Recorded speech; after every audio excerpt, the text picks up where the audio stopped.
Stop recording. There. Back to OBS. Stop recording. Right there. And now you are also... I wore red last night. I can't wear red today. It's not weird. You get a different color every day.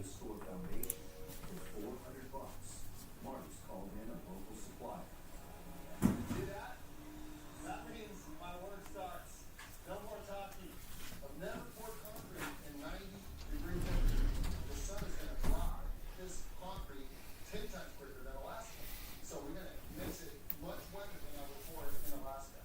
Because the sun is going to bake it and suck the moisture out of it. It's hot. Ooh, I hate when that fucking turns off. Okay, hold on. Let's do... Which one? Just choose one. I don't care. Okay, your Instagram is not looking nice. Instagram's not on? No, Instagram is on. So look at this. Look at how close it is. I don't know how this happened. Oh, wait a second. Wait. Let's go back.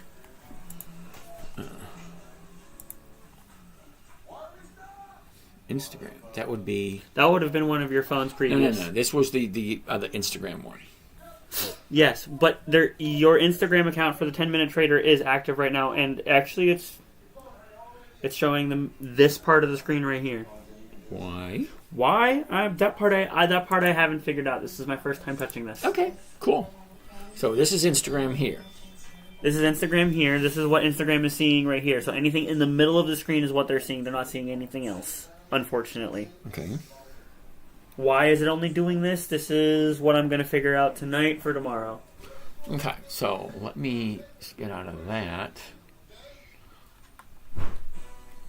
And it is 9 o'clock. 9:04. People are waiting for you. I know.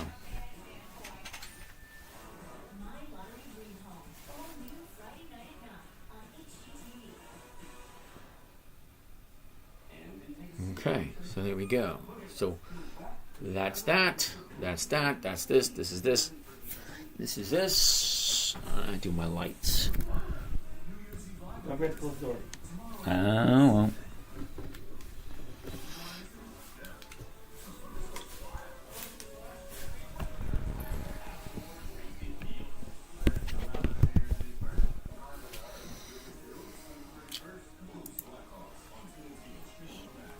Okay, so stop streaming. Okay, that's that. That's this.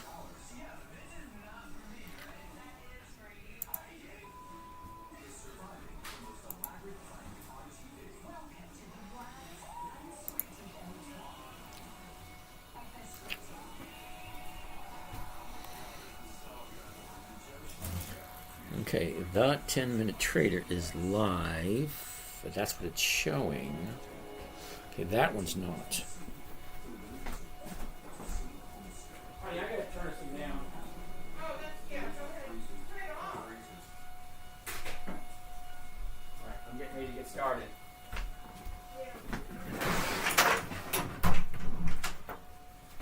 Alright, so that's that one.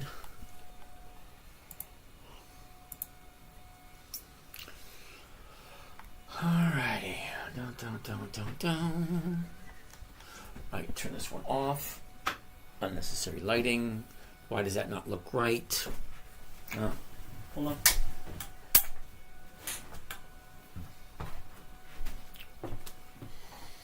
Okay, that looks about right.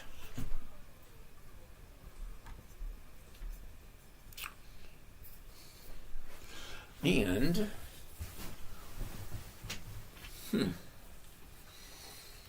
I think we're ready. All right, that one's streaming. Good to go. Sound is working. Oh, bloody righty.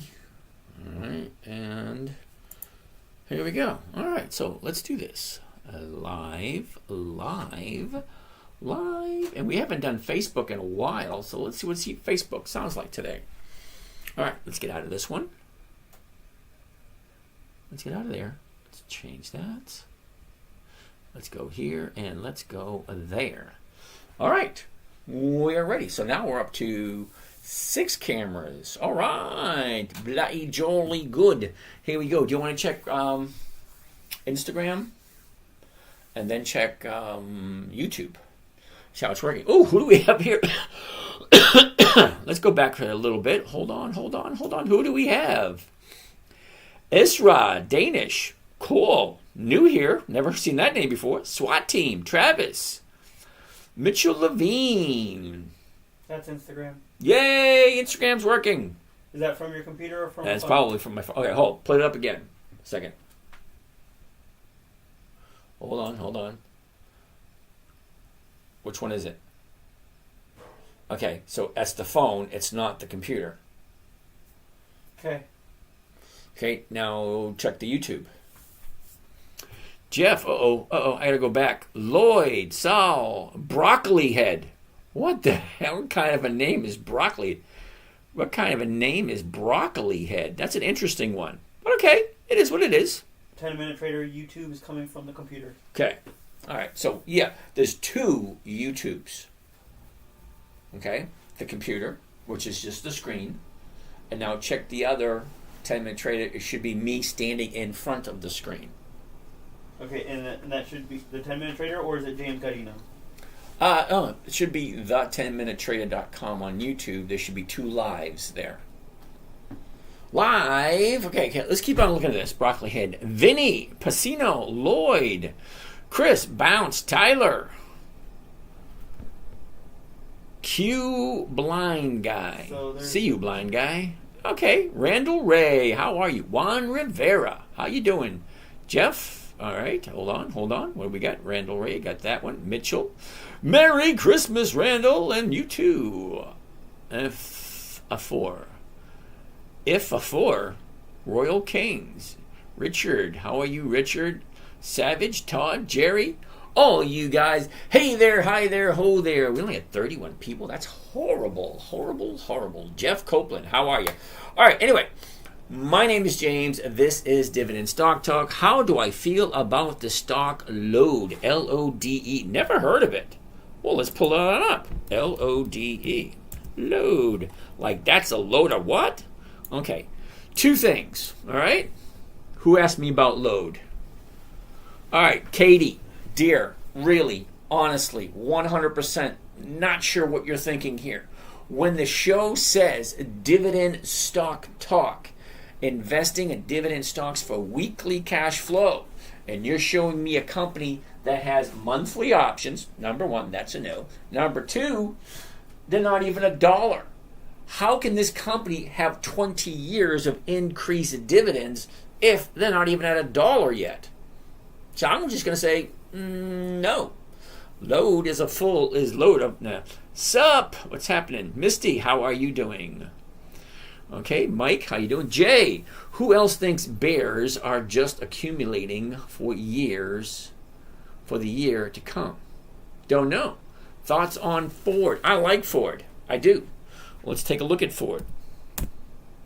Ford had a down day today, so hold on a second. Hold on. Let's take a good look at Ford and see what it looks like. Now, I did look at it first thing this morning. What? Neo Crazy Boy 97. What? I have no idea what you're talking about, but okay. No. All right. So, Ford. The high of the year. The low of the year. Where was it? Where is it? Look at the movement. Sideways, up, down, sideways again. And now we're here. We had a big down day today with Ford. Let's zoom in and take a closer look. Can you see me? No, I cannot see you. I can see what you're saying, and that's about it. All right. Look at the last 90 days for Ford. Look at that beautiful movement. Now, you may not think that's beautiful, but to me it is. Annie, thank you. How are you? Wonderful, wonderful. Down, up, down, up, down, up. Beautiful movement, but look at right here. What happened here? Well, let's zoom in a little closer and take a tighter look. All right, last 30 days, right there. 30 days ago was the 30-day high. And then this bad boy just dropped, and dropped again. I don't know what you are talking about, but keep talking. Neo Crazy Boy, how are you doing? We're talking about investing in dividend stocks for weekly cash flow. A safe, predictable, consistent 1% per week is what I'm looking for. Now, at some point in time, you may have not thought of this yet, but at some point, you are going to retire. Your money has to go somewhere. So, are you okay with giving it to someone else and saying, all right, here's my money, you do what you think is right, and let me know what you think I deserve back from my money? It's weird, but that's how it is. So I like to think that most people have more interest in their own personal money than most.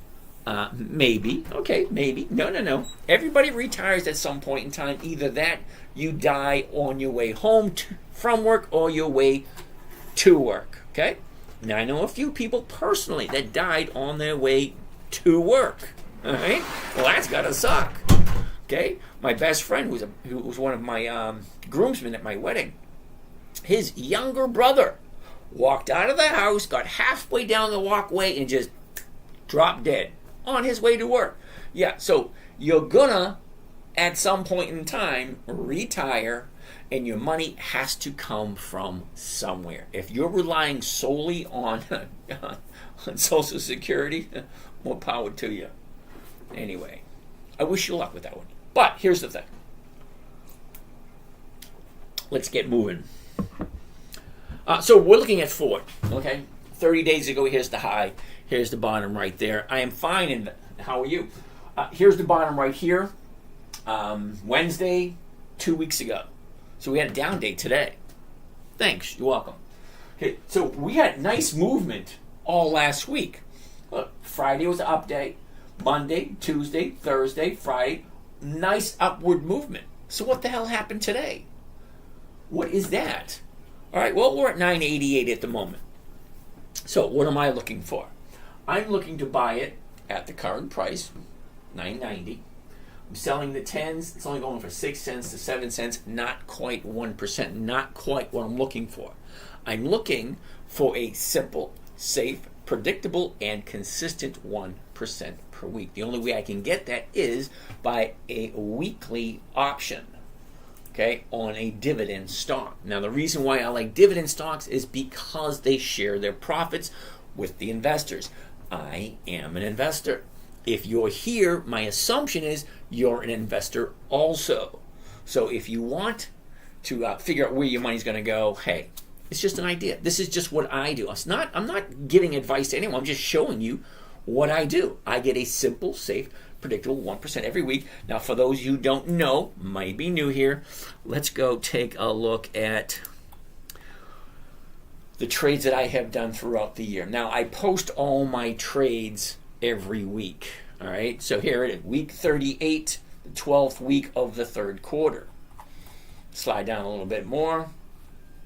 Week 22, 9th week of the second quarter. There's 4 quarters in the year. January, February, March, quarter 1. April, May, June, quarter 2. July, August, September, quarter 3. October, November, December, quarter 4. We are officially in week number 52 for the year. Week number 13 for the fourth quarter.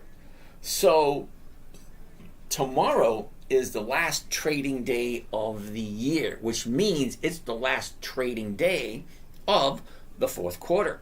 It's the last trading day of the 13th week of the fourth quarter, also known as week number 52 for the year. So Thursday is day number 1, week number 1 of 2025. Well, that's when we start looking at the list of the week number 1 for the first quarter. That's what we start looking at. And where do I find those? I find those right about here. Okay, here we go. Week number 1. Okay, that's 2024. Let's go to 2025. Whoops. All right, here we go. Week number 25. Here we are. So tomorrow is Tuesday. Okay, let me read some of these names to you, and you let me know if they make sense or not. AGNC, John Deere, Humana, Line, Mendelez, Annaly, Nucor, and U.S. Bank. What do we have here on Friday? We have American Express, Bristol Myers Squibb, Cisco with a C, and Cisco with an S. That's weird. Cisco and Cisco are having their dividend on the 3rd, Friday the 3rd. And we have NTAP. Okay. That's this week. Look what we have coming up next week. JP Morgan, Comcast, MasterCard, Oracle, Marvel, AT&T, Verizon. That's next week. Then the week after, then the week after. These are the companies that I look for. Each and every one you probably heard of. Okay, everybody's heard of Ford. We just looked at Ford. Ford doesn't look that great today. What am I looking for? A good quality company. What do I consider a good quality company? 20 years, that's 2 decades of increased dividends to the shareholders. And that's us. When we buy and sell stocks, we become the investors. We become the shareholders. We own a portion of the company. We are entitled to a portion of the profits. So why dividend stocks? Why specifically dividend stocks that have consistently increased their profits? Well, call me crazy, but if I'm going to invest my money, now I've been working since 1973, Old Man Simmons Farm, right on South River Street, picking tomatoes, lugging firewood, doing green beans, taking care of the chickens, crap like that. Old Man Simmons Farm, 1973, my first job. Okay, I've been working since then. So the money I have accumulated has to last me for the rest of my life and pay my bills on a weekly basis. So how do I do that? Well, I invest it into a good quality company, one that has at least 2 decades of consistently increasing profits. That means year after year after year, their profits get higher and higher and higher. Now, to me, that just makes sense. Now, we looked the other day. There's 9,817 different companies that you can invest in at any time you want. Anytime. 9,817. That's a lot to go through on a daily basis. Me? I just look at the ones that are consistently profitable. Dividend Kings. 54 companies that have increased their dividends for more than 5 decades. Dividend Aristocrats. 67 companies that have consistently increased their dividends to their shareholders for 25 years or more. Dividend Champions. 25 years of increased dividends, 150 companies. Their rules are a little bit different than the Aristocrats, but still 25 years of increased dividends. Coming up at the end, we got the Dividend Contenders. 10 years to 24 years of increased dividends. Now, a dividend, if you didn't know, is a portion of the corporation's profits that they give back to the investors. And that's us. We're the investors. We're here to make money. We're not here to make friends. We're not here to have pen pals. We're not here to, to change recipes or anything like that. We're here to see how to make money simply, safely, predictably, consistently, all that kind of nice, neat, fun stuff. Okay? I don't want to put my money at risk. I don't know how you guys feel, but here's the thing. If you're looking for capital appreciation, that means you want to buy a stock and have it just shoot on up, you're in the wrong place. That's not what I'm looking for. I'm not looking for the next Netflix. I'm not looking for the next Amazon. I'm not looking for the next Tesla, where you buy it here and it shoots up. Nope, that's not what I'm looking for. Yeah, that does happen. Yeah, if you're looking for that, you probably should look somewhere else because you ain't going to find it here. Okay? Not what I'm looking at. I'm looking at safety, predictability, and consistency. Okay, so when you get to the point where you're retired and you have to have a steady income, you got a couple of choices. Do it yourself, take accountability for your own money, or hand it off to a financial advisor, money manager, or some kind of fund. Basically, you're giving it to a computer, and the computer's going to do it for you. Don't get me started on those ETFs. They're electronically traded funds. That means you're handing your money over to a computer, and the computer's going to do it for you. Nothing wrong with it. It just doesn't work for me. Okay, anything I do, I'm old school. I write shit down. I do. I don't trust computers as far as I can throw them. Okay? At some point in time, don't be surprised if the electricity goes out, internet goes down, and you can't figure out what end is what. Well, that's why I write shit down, because eventually Don't kid yourself. It might be a problem. Now, I remember when the hurricane came through, we lost electricity for 3 days. No water, no electricity, no cable, no internet, no telephone. 3 days in the dark. Okay, it didn't bother me a bit. I'm Gen X. We could do anything. All right? But here's the thing. I couldn't access my accounts. I lost $2,500 that week because I couldn't get a trade in. Because as I'm driving up and down the street, okay, driving up and down the main street looking for internet access, I found it. I got 3 trades in. I couldn't get the 4th one in. Ended up losing $2,500. Okay. Didn't make me happy, but it did allow me to elaborate part of the story. Okay. If you don't keep your eye on your accounts and you don't have access, you could lose money. Okay. Now, I could say that, and not have any conviction behind my voice, but really, I did. I lost $2,500 because I couldn't get a trade in. When the hurricane came through St. Petersburg, that was a couple of months ago. I don't know if you guys remember it or not. What's a good dividend stock to keep long term? I know it's not your method. Okay, Sean, my idea of long term is 30 days. Okay, so if you want a company that you can invest in for 30 days, that's my idea of long term. 30 days. Simone is in the house. Woohoo! Tony, how you doing? What are blue triangles on the bottom of the chart? Well, now that's an interesting question. Alrighty, so I'm looking at my chart and I'm not seeing any blue triangles. But hold on, let me go to another chart and see if it's there. Okay, so I have one chart here, no blue triangles. I got another chart over here, no blue triangles. I must be missing something, because I don't see the blue triangles you're talking about. Sorry, Tony. Rest in peace, U.S. young people. No Social Security for us. Don't get me started. How about DPZ? Never a good thing when somebody asks me to take a look at something and I say, what the heck is that? Sean, why can't you make a recommendation anyway? You have a lot of knowledge. Sean, I have a shit ton of knowledge. But here's the thing, Sean. Number one, I have no idea who you are. I have no idea how old you are. I have no idea what your risk factors are. I have no idea what your plans, dreams, aspirations are. I have no idea what your commitment level is. If you just want a stock to dump money into and just say, I'll see you around in about 5 or 10 years, yeah, I can't help you out with that. Because that's not my expertise. That's not what I'm looking for.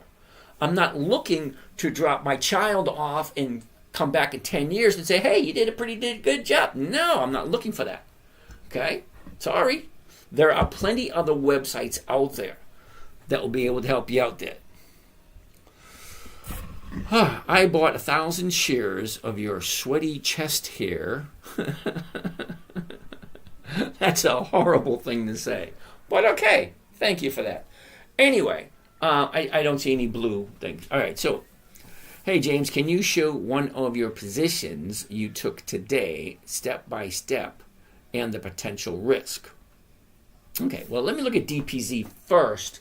And as I was saying, it's never a good thing to DPZ, to give me a stock to take a look at, and for me to say, what the hell is that? Domino's Pizza. Okay. First thing I want to do is I want to go to Yahoo Finance and take a look at how often does Domino's Pizza actually increase their dividends, and do they even have dividends? Because I don't invest in Domino's Pizza, and there's probably a reason why. Okay, so here it is right here. $420 a share for Domino's Pizza. Okay, now over here in the bottom left-hand corner, okay, has all the statistics that I'm looking for. the summary, the news, research, chat, historical data, statistics, stuff like that. Weird stuff. All right. So I'm going to take a look at the historical prices. Okay, Big Meech, is that tea? Yes, it is. It's ginger tea with honey. I'm not used to talking so much, and it's good for my throat. Okay, dividends only. Okay. Now, I want to take a look at all the dividends, every single dividend that Domino's has paid, and I want to see how well they have increased or decreased it. Okay, so we're going all the way back to 2004. John, you want to take a look at Clorox? Hold up. We'll take a look at Clorox, CLX. I'll write it down. There's no guarantee we'll get to it because we got a lot to go through. KG, thank you for that. Are you investments primarily in dividend-paying stocks? Yes. That's what I like. I like dividend-paying stocks because they're consistent, they're predictable, and for me, they give me 1% every week, and that's what I'm looking for. 1% a week doesn't sound like a lot, but that's 50% per year. And I can live very comfortably off of 50% of my account. What are my thoughts on BCE? Okay, here's my thought. You ready? What the heck is BCE? I'll take a look. BCE. All right, we'll take a look at it in a minute. Hold up. Right now we're looking at how well Domino's Pizza pays their dividends. All right. So, 2004 it was 7 cents. 2005 it was 10. Then it went to 12. Then it went to 20. Then 25. Then 31. I like the way it consistently increases. I like that. All right, Canadian Telecom.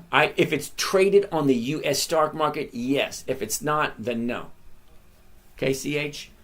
31, 38, 46, 55, 65, 78, 94. I like the way it keeps going up. 110, 121, 151. Nice. So what am I missing here? Oh, I know what I'm missing. The fact that it's $400 a share. It's traded on the U.S. Stock Exchange. Okay, we'll take a look at it.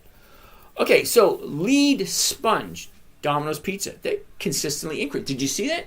They consistently increase their dividends every single year. I like that. I'm going to put that down. DPZ. DPZ. All right. Now, let's go and take a look at the numbers for DPZ. Well, here's the high right here, 540. Here's the low last year, okay, just under 400. Ooh, I like Dell. Your screen is white. Yeah, my screen, okay, this one here, is live on YouTube. And yes, as soon as I figure out how to use the night mode on Yahoo Finance, I will. You can see it now? Well, yeah, because Thinkorswim, I have the ability to use night mode, which makes it a darker background. But Yahoo Finance, I have no idea how to use the darker background. Can you take a look at JBH? Yeah, hold on a second. I'll write it down. JBH. Okay, I wrote it down. Hold up. So, Domino's Pizza. A year ago, we were at 409. The bottom of the year, 394. Now, that was back in early January. Okay, from there, the end of April, well, there's our top, 541. That's probably why I don't invest it. I stay away from stocks this high, but that's just me. So however much money you think I have, I don't. Okay, I cannot afford $400 a share stock because I like to buy, 1,000, 2,000 shares at a time. 1,000 shares at $400, that's like 400 grand. Yeah. All right, anyway. The high, 540. Okay, she had a big drop here in mid-July. Okay, last 90 days. Okay, I'm looking for 5 things anytime I look at a chart. Whether it's a 1-year chart, a 90-day chart, 30-day chart, 5-day chart. 5 things I'm looking for. Number 1, high. Number 2, where's the low? Number 3, where was it? Number 4, where is it? Number 5, you take your little finger and you go like this. It's really not that difficult. Down, up, down, up, down, up, down. Okay, so right here, it makes me a little uncomfortable because lately, Friday and today, we're having a lot of down movements. All right. So here's our high, 479. Here's our low at 408. Okay, so last 30 days. Okay, 30 days ago was our 30-day high. You have your profit taking, because what happens when you have a 30-day high? You got guys like me say, hey, I'm going to take my profits before they disappear. Well, you take your profits and the stock drops. What happens when it gets down to here, the 30-day bottom? Well, you got guys like me and some of you in the audience say, wait a second, Domino's Pizza at 400? Yeah, I'm going to buy some. And then the stock goes back up again. And then the whole thing starts over again. Stocks go up, stocks go down. Stocks go up, stocks go down. If you're expecting them to come to your house, take the dog out for a walk, you're sadly mistaken. They go up, they go down, and that's it. It stands for James Bell Hair. Okay, yep. People, whoops, what was that question? People are punching out at the peaks. That's right. I mean, think about it. What is the purpose of investing? Well, the purpose of investing is to make money. So if you buy it when it's low, okay, and then she goes up, well, it's not a profit until you take it. Okay, does that make sense? It's not a profit until you take it. And nobody ever went broke taking profits. Okay, so user 5370799488913 wants to take a look at a trade that I did today. Well, step by step and the potential risk, profit. Okay, it's not a loss till you sell it. Bulldog, you're absolutely right. But if you've been here, can I ask you a question? I need advice in it. It depends on the question, of course, because my expertise is limited. All right? All right, here we go. That is the best thing to get across is to take profits while they are there and get back in when the price hits floor. Yeah, I think that's kind of like what I said. You buy low, you sell high. Okay, I have not yet, until this day, have not heard anyone say, hey, look at this stock. It's at an all-time high. Let's buy it. I've never heard that. I mean, you guys out here ask me, what do I think? I think, well, it's at a high. Why the hell would I want to buy it at the high? Okay, I don't. I want to sell at the high and buy when it's low. Well, how do you figure that out? Well, that's all stocks do. They go up and then they go down. Nick Bully. Why did my girlfriend dump me because I said 10-minute trader is gay and an old loser? Well, maybe you deserve to be dumped for saying something like that. Okay? Number one, I'm not gay. Okay? I may come across that way. I'm happy. I got 3 kids. I got a grandson. And I have a few other choice words that I'm not going to say. That BCE is at a 52-week low. Okay, hold on. I have BCE written down. We'll get to it. Right now, we're still looking at Domino's Pizza. All right. So Domino's Pizza at this moment in time had a big drop today. So I'm going to say no to that one. I'm curious. Will it go lower? It always could. Thanks, Nick. Nick, I feel better about myself. I appreciate it. Okay, all right, Nick. I think enough's enough. All right, here we go. All right. Dun, dun, dun, dun, dun. Here we go. Ball here. I have no idea what that means. Ball here. Anyway, let's get rid of him. All right. Deleted. Trolling. Yeah. There's a lot of trolls. You know what they say? If you don't have enough haters, you're just not working hard enough. So I appreciate haters. I love it. I would appreciate it more if they actually stuck around and put up a halfway decent fight, other than just hide behind their keyboard saying, you suck, you're gay, all that kind of shit. Fine, you got something good to say? Say it. Let's go back and forth. Have it. I'm selling calls on CELH. CELH. What it does, it peeves me. You got something to say? Fine, say it. You want me to rebuttal? Fine, I will. However, stick around and stand your ground and have something worthy to back it up, other than just, bickering, crappy words. Okay, anyway, let's get back to this one. Now, normally, I like the movement. The 30-day bottom was Monday. Okay, 2 days to the upside. That's what I'm looking for. But Friday was a down day, and today was a down day. So, sorry, no Domino's pizza this week. No pizza for you. All right, so he wants to take a look at one of the trades I did today. Okay, what are we looking at? Ooh, I did some U.S. Steel today. Let's take a look at some U.S. Steel. Okay. Now, he wanted to see U.S. Steel. Okay, I'm going to show you. Who is it? Doesn't even give me a name. CH. I've been watching Okay. Hey, how are you doing today? I'm doing great today. Okay, but we'll take a look at CELH in a little bit. Nucor, we looked at Nucor this morning. NUE.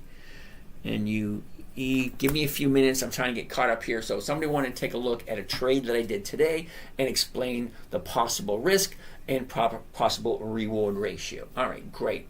X. Not Twitter, okay? Not SpaceX. X. U.S. Steel. Okay? Now, if you know anything about U.S. Steel, it was started by Dale Carnegie back in the 1800s. Guy was freaking massively rich. Okay? Gave away all his money before he died. All right? So, U.S. Steel at this moment in time is currently 31.37.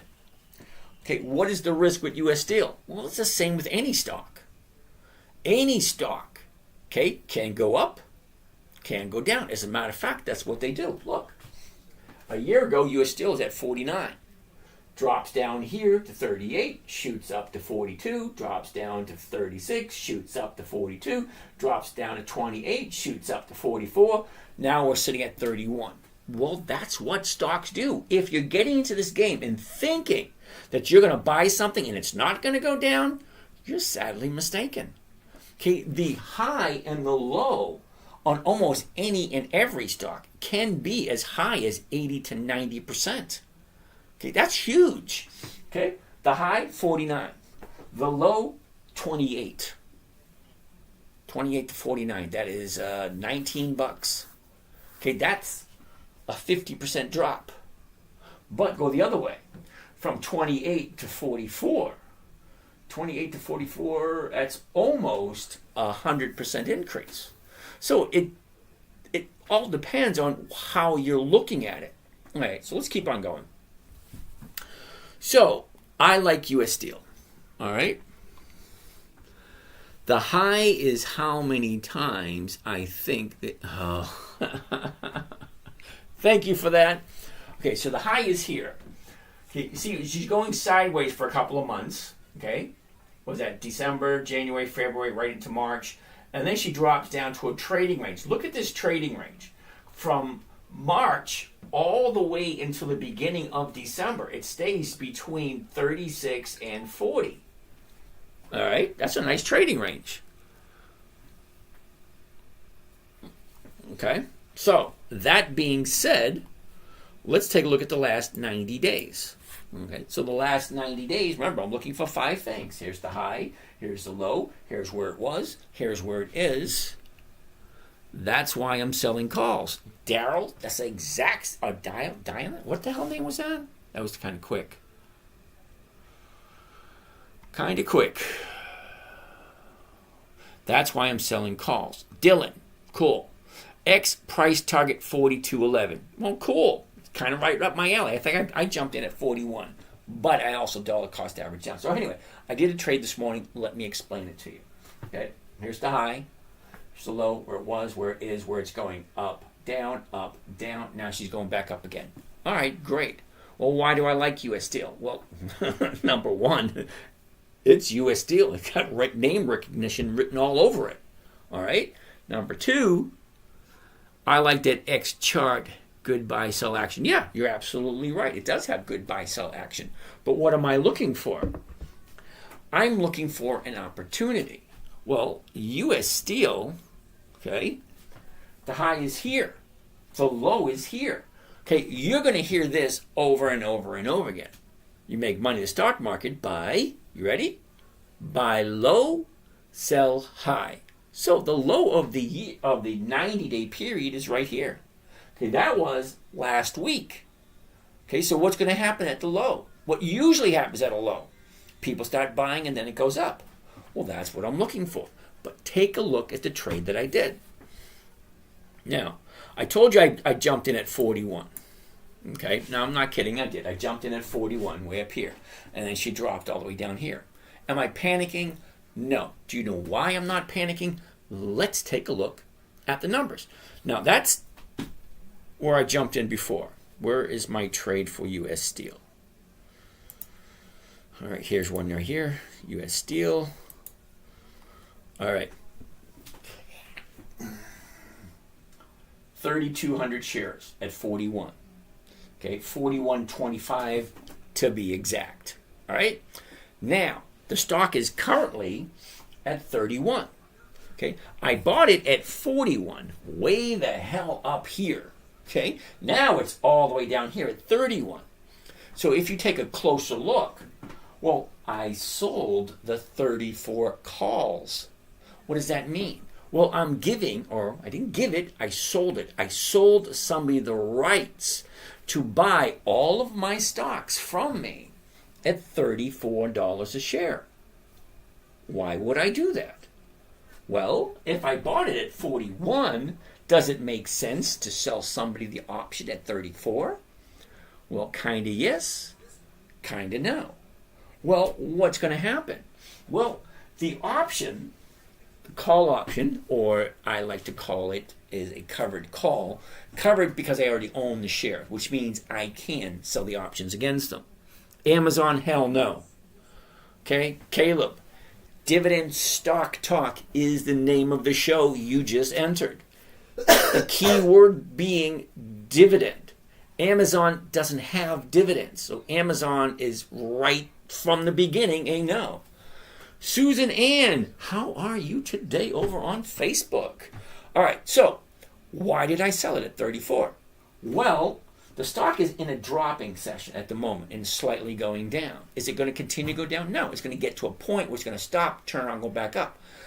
But here's the thing. Whoever bought this 34 option, they paid me $1.59 per share. So let's do a little bit of fancy math real quick, all right? So if I have 3,200 shares, let's bring up my calculator. Okay, let's clear that. 3,200 shares. Okay, see? 3,200 shares. Okay, and if you saw the trade, here's the trade right here again. View trades, all right? Here's the trade again right here. 3,100 and then another 100 at 41.25. That's my purchase price. That's what it cost me. All right. Now I turned around. See the date right there, the 26th? That was just the other day. Okay. I sold January 3rd, which is this coming Friday, $34 call strike, which means whoever bought it can do whatever they want to the stock if it is over $34. Well, currently it's at 31. Okay? What are the odds of it going over 34? Well, they're there.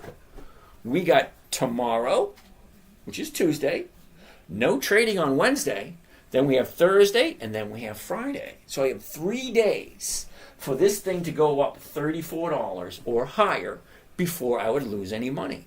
Well, I've been doing this long enough, I know, well, I have a good feeling. Let's call that, I have a good feeling that this thing is not going to go over 34 by Friday, which means this option here will expire worthless.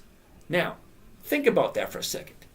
Whoever bought it paid $1.59 per share. They're under the assumption that it will go over 134. But how far above 134 does it got to go for them to actually be profitable? Well, you take the 34 call and you add the 159. So for whoever bought this option from me, the stock has to hit 35.59 before they can even see 1 penny of a profit. So even if it hits 35, more than likely they're not going to take it from me because they're losing money. All right, so anyway, let's get back to where we were. So I sold the 34 calls, $159 per share. How much is that? Well, calculator, 3,200 shares. Can you sell for less and just take some loss? No, hell no. Annie, I'm going to pretend you didn't say that. Okay, I got 5 simple rules. 5. That's it, just 5. You ready? Never buy something you do not want to hold on to for the rest of your life. That means if you don't like it, don't buy it. If you don't know what they do, don't buy it. If you don't know the numbers, you don't know anything about it, don't buy it. That's rule number 1. Never buy something you don't understand. 2, this is the big one. You ready? Never sell at a loss. It defeats the purpose of the whole game. And don't kid yourself, it is a game. Just like Monopoly, but it's real. Real money. Okay. Rule number 3, make sure the company's consistently profitable. Okay. Rule number 4, weekly options only. When I say I want weekly cash flow, the only way I'm going to get weekly cash flow is through companies that offer weekly options, or, because there is an alternative, me sitting in front of my computer every single day looking for certain setups so I can trade on a daily basis. Yeah, no thank you. All right, I like watching the grass grow more than I like sitting in front of the computer. And you know how slow and boring that is. But funny story. One day last year, it was one of my best days ever. Really, you have one of those days you think, oh, that was an awesome day. I was sitting in a nice little comfortable chair, having a nice little cocktail, sitting and watching for 3 hours. I actually sat on my butt for 3 hours, watched a chipmunk climb up a tree, come down the tree with a walnut in his hand, and scurry off.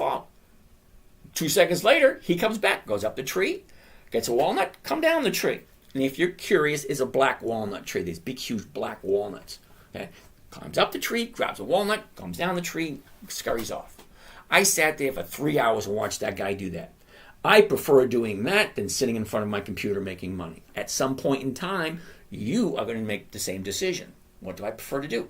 I don't want to sit in front of the computer. All right, so let's take a look. What did I actually get this week from this one trade? All right, so I already told you it was, how much was it per share? 129, 179, something like that. 159 per share. Okay, so 159 per share. So 3,200 shares, 159 per share. You ready? Multiply that times 1.59. Now, just this morning, $5,000 for that one trade. Well, I'm looking to make 1% a week. Now, 1% a week, now this account only has 130,000 in it. But 5% on one trade? Yeah, that was a freaking nice, sweet trade. Really, it was.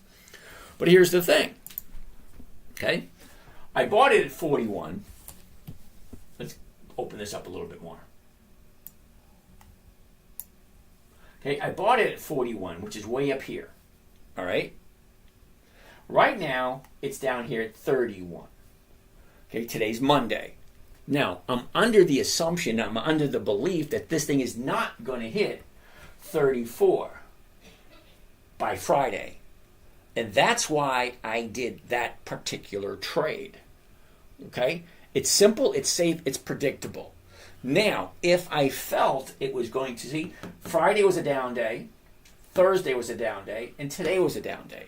If they were up days, then I would not have sold that 34. I would have sold at 35, 36 to 37. Okay? My number one goal is safety. Okay? I don't want to have to go back to work again. I'll tell you another cute little story. Not cute, a little disappointing. Okay? Now, last year I bought a 42-foot boat because me and my girlfriend at the time, we're going to jump on the boat and we're going to go down to the Caribbean and just do nothing all winter long. Great. Got a phone call. The doc said, you got a brain tumor, so she can't go. All right? So I'm back in the boat trying to prep it to sell because there's no sense keeping it. All right? So as I'm going to the boat, I'm fueling up my van, and there's a guy, sharp-dressed, looking real spiffy, looked like a tuxedo, but he worked at a resort because he had the name tag there and they had the name of the resort. I said, "You're looking spiffy there, dude. You going to work?" He says, "Yep." I said, "How old are you?" 84 years old. Going to work. I said, "Oh, getting out of the house, going to work because you got to get out of the house, get away from the wife?" He says, "No, I got to go to work. I got all these bills to pay." I said, "Hold on a second. You're 84 years old and you have to go to work to pay your bills?" And I thought to myself, oh, hell no, I do not want to be in that situation. All right, I do not want to be 84 years old and have to go to work just to pay the bills. No, it's not worth it. If you don't take care of your money, if you don't take responsibility for it, well, then you're going to have to rely on someone else to do it for you. And if you're going to do that, there's nothing wrong with it. I mean, if you have enough money to do that, fine. But I don't. I don't have that kind of money. Because right now, what are they offering? 4%, 5% yield?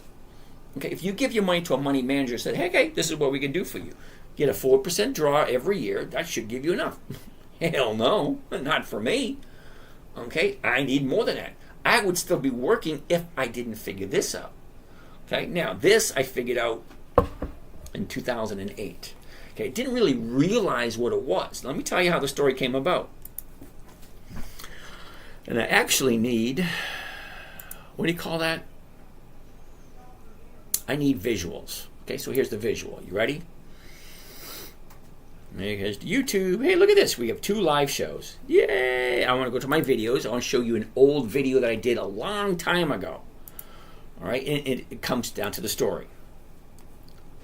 Hi, I'm Tracy, and as you being part of my internet website company, which my dad is like all that's what I do. Being part of that, you're going to be getting weekly lists of stock trade. This is my favorite part. It makes me laugh every time I see it. Look how young I am. Look at all the hair. There's no gray. Here it is. Every time I see that, I crack up. But here's the thing. I've been saying the exact same thing since I did this video with my daughter. That's when she was 11. I first taught her when she was 9. When she was 9 in 2008, she jumped on my lap and said, "Daddy, can you teach me what you're doing? I want to do it too." Now, here's the thing. How do you teach a 9-year-old how to trade? It's not easy. A lot of adults still haven't figured it out. Okay? So, it had to be simple. She's 9 years old. Now, I love her dearly, but she's not a Mensa student. Okay? She's not an honor student. She's just a regular, everyday girl. All right? Had to be simple. It had to be safe, predictable, consistent, and here's the big one. No way for her to lose. Okay, so we came up with 5 simple rules. Rule number 1. This one is a little bit different, okay? If it's not on the list, then it's a no. What's my list? Well, my list is Dividend Kings, Dividend Aristocrats, Dividend Champions, Dividend Contenders, and Warren Buffett's list. Okay, those 5 lists, that's about 300 companies. Each one of those companies I just told you has consistently increased their dividends for more than 2 decades. Now, I told you earlier, okay, don't believe me, let's go check. I'm here all night, no big hurry. Let's go to FinViz, Financial Visualization Website. Cool website, by the way. I like certain things, I dislike other things. Okay, now I'm going to show it to you in a second. Okay, here it is right here. FinViz, Financial Visualizations, gives you a lot of detail about all the different companies, okay, in the stock market.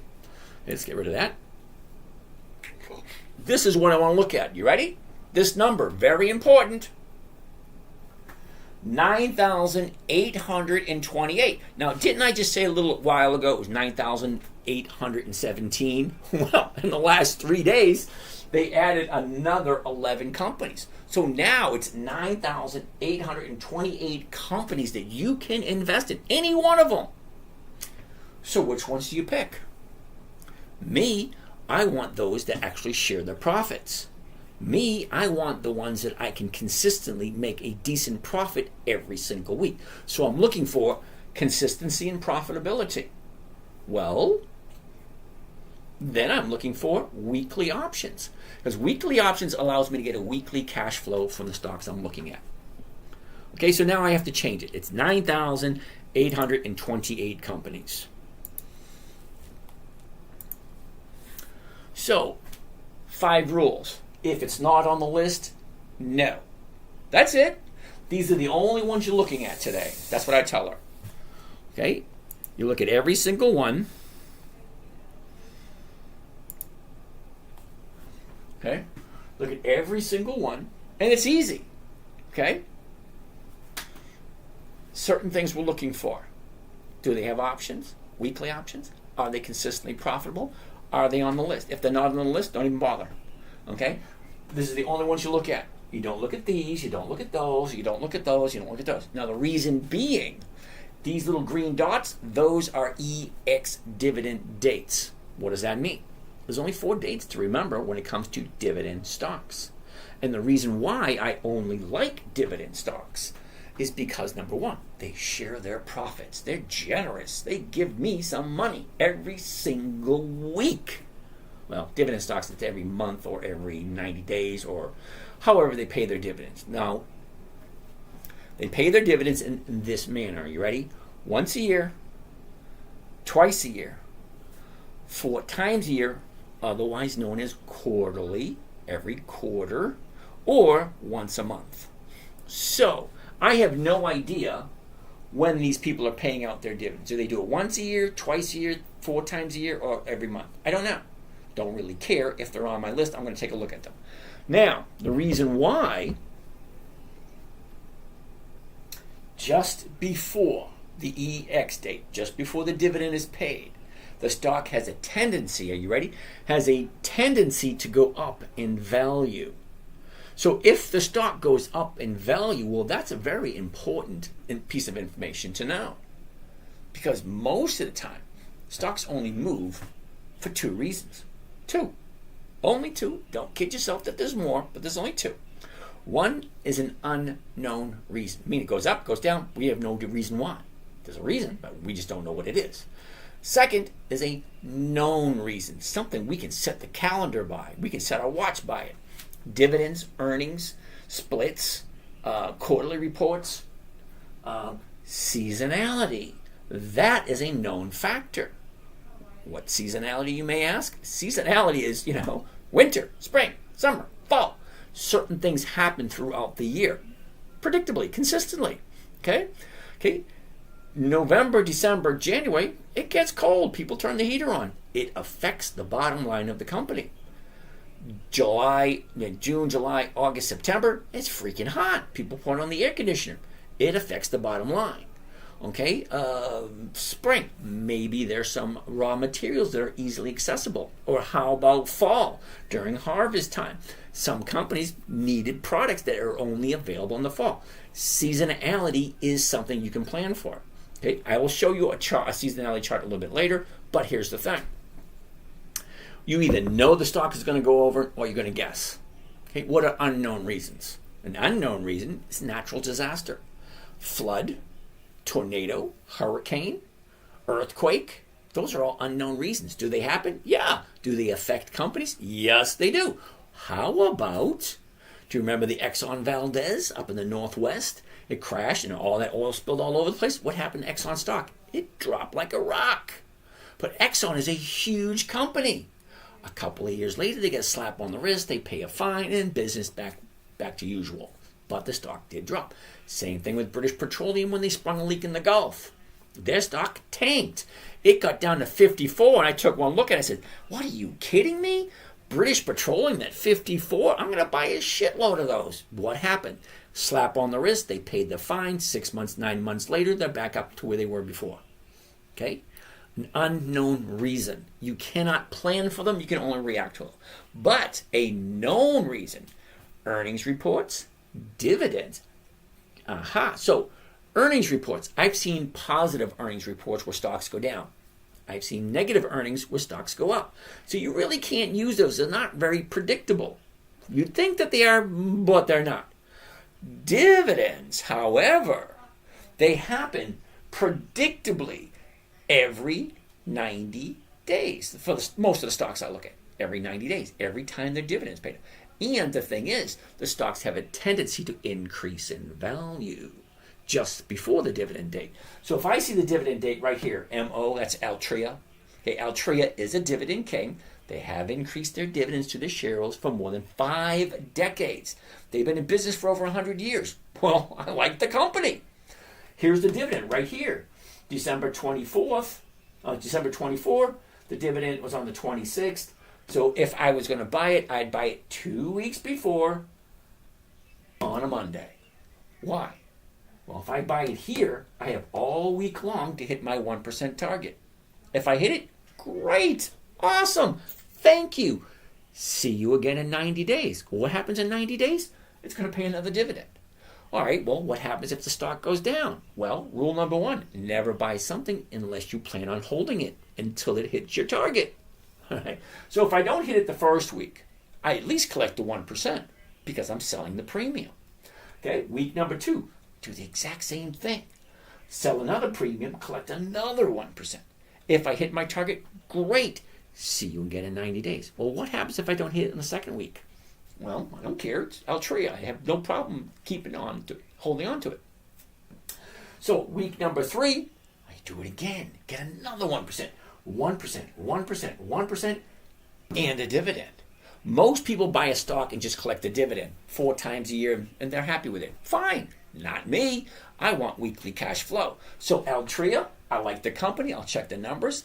Now, rule number 5, make sure all the numbers work. We're going to get to that in a little bit. I'm actually going to show you a couple of sample trades, and we'll go from there. So 1% dividend. What happens if here I still don't get my 1%? Well, I keep doing it every single week until it hits my target.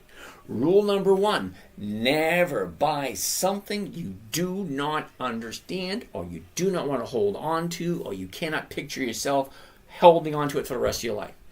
It's an investment in your future. If you do not like the company, you do not understand them, don't buy them. It's actually that easy. You don't like it? Don't do it. Okay? Funny thing. Here's another funny story. Okay? Now, everybody's had bad habits. Okay? My ex-wife, she smokes. We've been smoking since we were together. Galaxy, how are you? But here's the thing. Everybody tries it.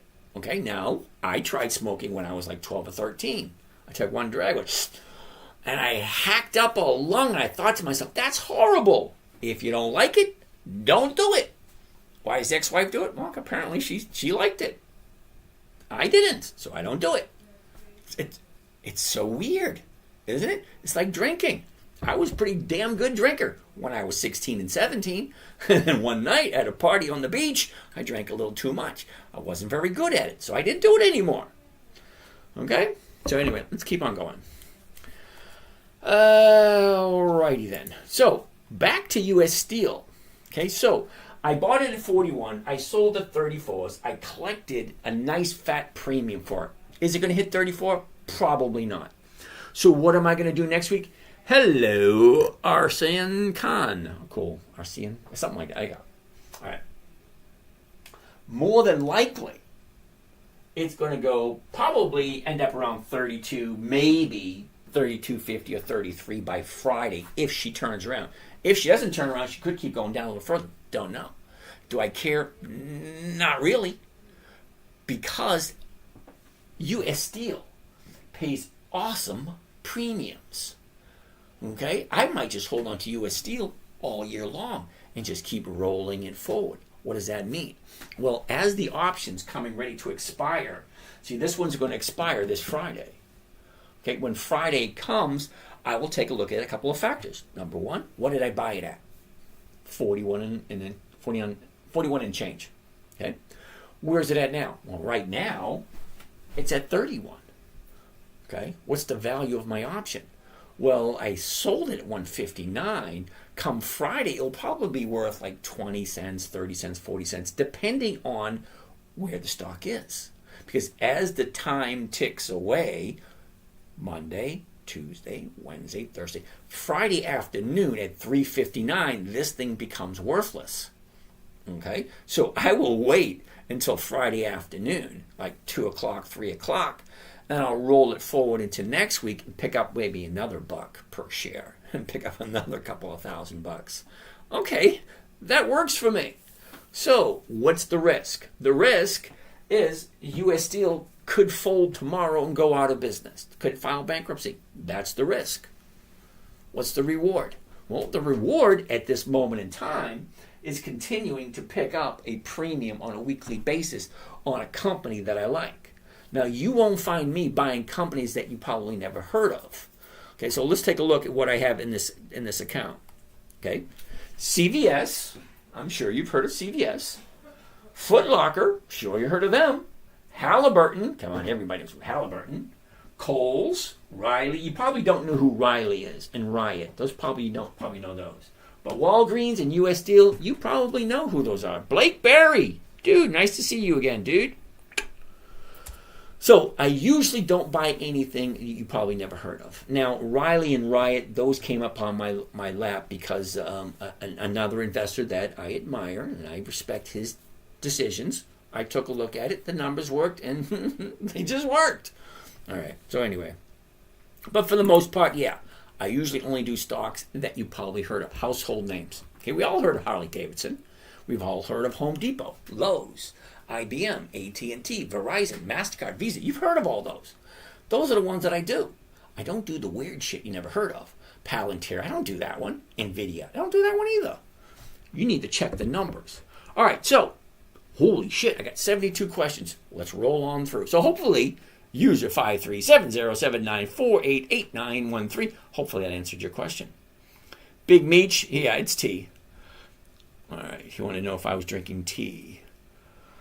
All right, now, let me say this, okay? All right. Okay, let me say this before I continue. Now, if you have a question, if you want me to take a look at something, please only enter it once, okay? I will get to every single question before the night is over, all right? All right, Ford, RCAT. Stripe, RCAT, never heard of it. RCAT. This is probably why I never heard of it, okay? A year ago, actually in June, we're at $1. Now we're at 14. Okay, fine, dandy. But here's the thing. How often does something like that happen? Okay, seriously, think about it. Happy Premium Monday, 1.8%. Cool beans, good for you. How often does this happen? Hardly ever. Every once in a while, you will come across a stock. You buy it for $1 and it shoots on up. Yeah, that's speculating. That's not consistency. That's not predictability. That's not safety, at least not in my book. So let's go to Yahoo Finance and see how wonderful this RCAT possibly is. RCAT. Now, if somebody knows how to do the night vision for Yahoo Finance, let me know, and then it'll change the whole thing. But until then, you got to deal with the brightness here. Okay, this is probably why I've never heard of RCAT before. Okay, can you repeat this with me? There are no dividends at this moment in time. No dividends, no thank you. Okay, it's a simple way for me to find out whether or not the company is profitable or not. Now, Misty, I'm glad you're doing good. Now, think about it this way. If they're consistently profitable and a dividend is a portion of the profits, okay? If the dividend is a portion of the profits they give back to you and me, the investors, and that keeps going up, well, they got to keep being profitable. Now, if the dividend keeps going up, there's no way the dividend can go up unless they're continuously profitable. So I have two choices. I could read all the we call them annual reports, quarterly reports. I could read all those. Have fun. 300 companies? Yeah, no thank you. I just assume go take a look at the dividends. Are they increasing? Better yet, there's a couple of people out there, actually a couple of companies that track them for me. Okay, so in a couple of weeks, I will be updating every one of my lists. Why?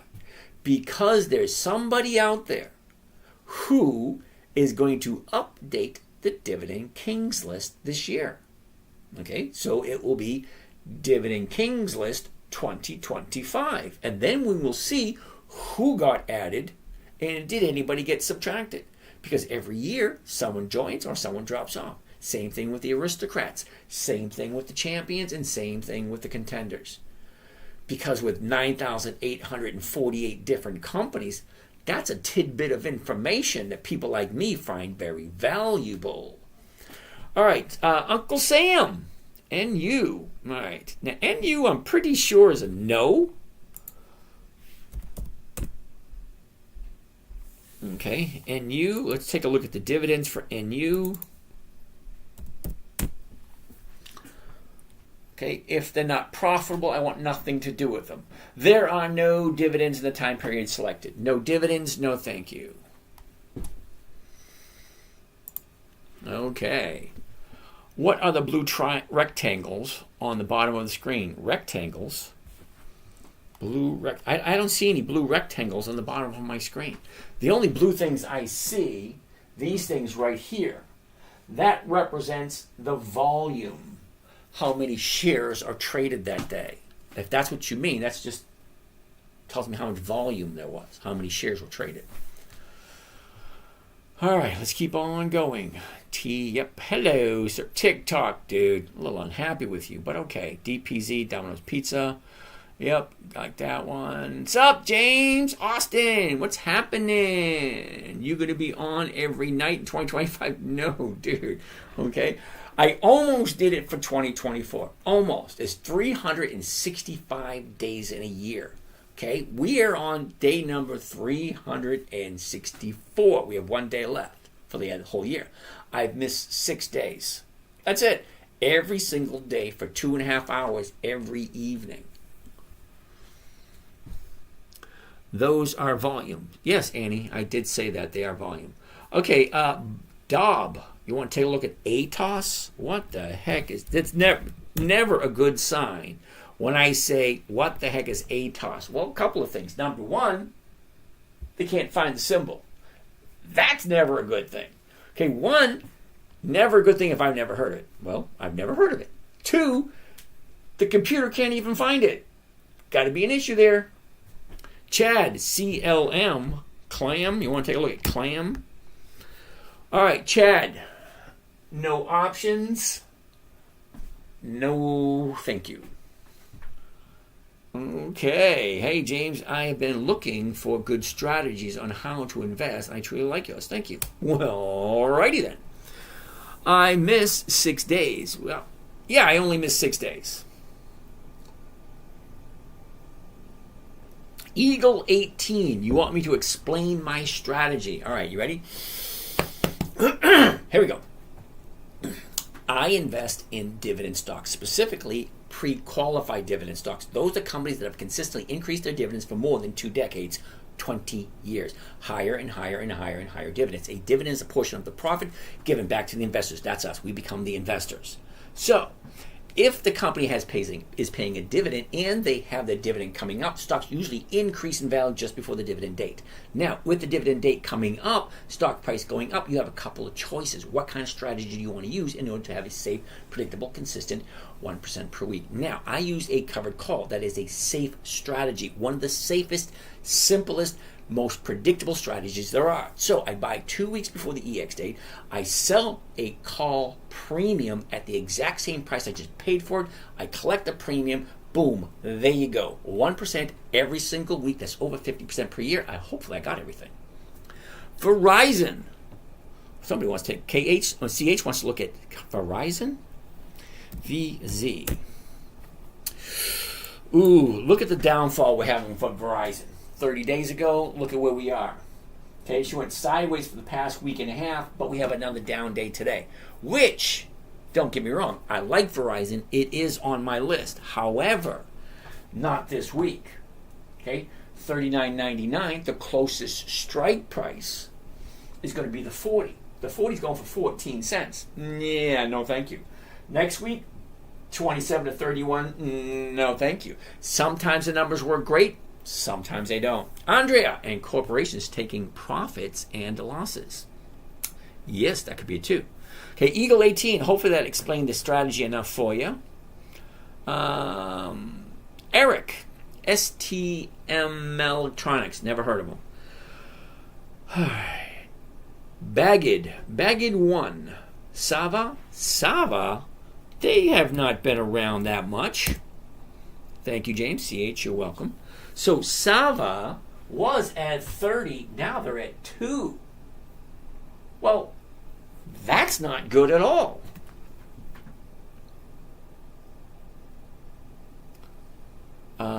Have you ever had to hold a large part of your portfolio for a long time? KG, I did. Last year was my worst year in a long time. I only think I made like 40% last year. But I had 3 stocks I carried longer than I want to. 30 to 2. Ouch. I have no idea what that means. What does 30 to 2 mean? Oh, yeah. $30 to $2. Yeah, some strange reason. Okay, so anyway, KG. All right, so last year I held Target for 6 months. Lost a fat chunk on Target. I did, seriously. PPG, I held that for 6 months too. I made a profit off of that one. Didn't lose any money in that one. And then Kimberly-Clark, I held for 9 months. Now, usually, okay, listen closely. Usually, people buy a stock and hold on to it for years or decades. Okay, I bought Kimberly-Clark, and it dropped. I held it for nine months. In that 9 months, I collected 3 dividends and 35 premiums. Stock was here, dropped, went on the bottom a little bit, came back up, and I sold it for a profit. Most people would just take the 3 dividends and say, it's down. Not me. As the stock drops, I will sell the dividend. I will sell the premiums on the way down while it's on the bottom and on the way up. The reason I lost on Target, let me pull up Target and show you something that you're going to have to be leery of, because it does happen. Okay? And don't kid yourself that you're immune to some of this crap. All right? Because it happens. Okay? What I'm about to show you is what's called a black swan. Okay?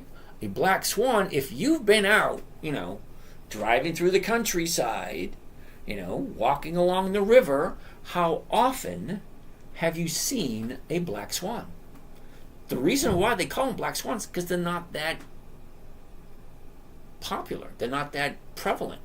It's kind of like an albino alligator. I've never seen an albino alligator except in the Lowry Park Zoo. Things like 5 feet long, all white. Never seen a white alligator before. Same thing. Black swan is where it is a oversized drop or an oversized jump in price. We call it a gap right here. There's 1, here's 2, here's 3, and here's 4. You know what they all have in common? James, have you ever held BTI? I don't think so. Okay, what do these 4 black swans have in common? Earnings report, earnings report, earnings report, earnings report. So, the lesson I learned with Target, I don't want to be in Target anywhere near the earnings reports. So here's the thing. I bought earnings. How do you handle a contract that will expire? Okay, you're asking me a question, and it's a good question. Hold on. At the Lake Ella in Orlando, there are 2 black swans. Yeah, okay, I get it. But how often do you see them? You don't see them very often. Okay, so with Target last year, I jumped into Target in July of last year at 135. Okay, July, 135. It's not here on this chart because this is this year. Okay, so at 135, by the time October came along, this thing was at 102. So it went from 135 down to 102. So in November, first week in November, Target get earnings shocks. Yeah, I get it. I call them black swans or albino alligators, whatever. You don't see them that often, but they do pop up, and it's not uncomfortable. All right, so in the first week of November, okay, Target's at 110. I said, okay, great. I'll sell the 115s because it's far enough away.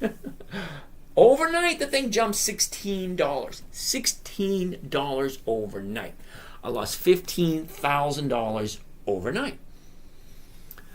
In in an option trade, do you choose market order? And if what time did order price dramatically down? Okay, Mr. Gill or Mrs. Gill, okay? When I buy a stock, when I enter into it, I buy it at the morning opening at the market price, because I buy the stock and I sell the option at the exact same time, because at that time the option and the stock are tied together. Now we're going to actually do a trade and you'll see exactly what I mean. They're tied together, so I already know what I'm going to make before I even do it. Hey, Riviera. Okay, so let me finish up. Okay, let me finish up with Target first. Okay, so as I was saying, I jumped in at 135. She drops down to 102 was the low, and at 110 I sold the 112s, 113, somewhere in that area. Okay, it jumped up $16. Overnight, I lost $15,000 because I didn't know then what I know now. So now, the information I have now, I would not have taken that loss. So I had two choices, $15,000 loss or $25,000 loss. I didn't know the way out, but I do know it now. Okay? All right. VHS, all right, VSH. I have no idea who that is. And it's never a good sign if I don't know who they are.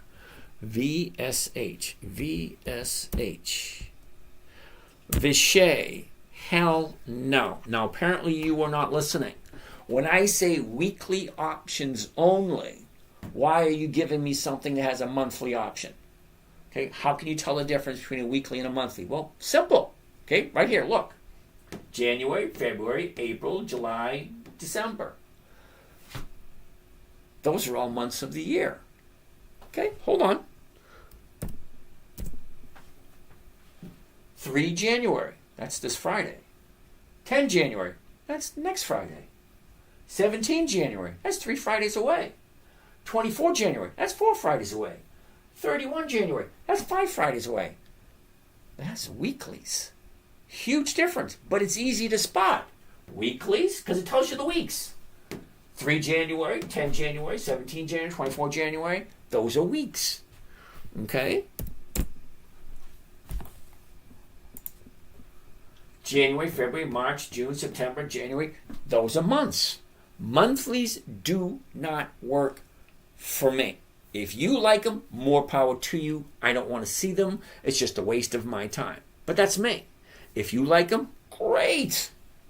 But they don't work for me. I want a simple, safe, predictable, consistent 1% per week. I can't get that with a monthly.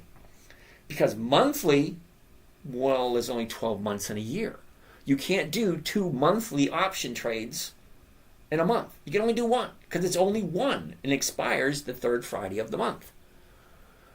So how do you do it weekly? I have to sit in front of my computer. Yeah, no thanks. All right, Andrea, maybe his girlfriend. He needs to go to the gym. Andrea, I'm going to take that as a compliment. Thank you. Eagle 18, we already did that. Okay, Mel Electronics, no idea who they are. Celsius, no dividends, but I have it. Okay, yeah, I get that. Can you get 1% on Domino's? Yes, you can, Dallas. However, we looked at Domino's earlier, DPZ, and Domino's, you get your 30-day high here, your 30-day bottom was last Monday.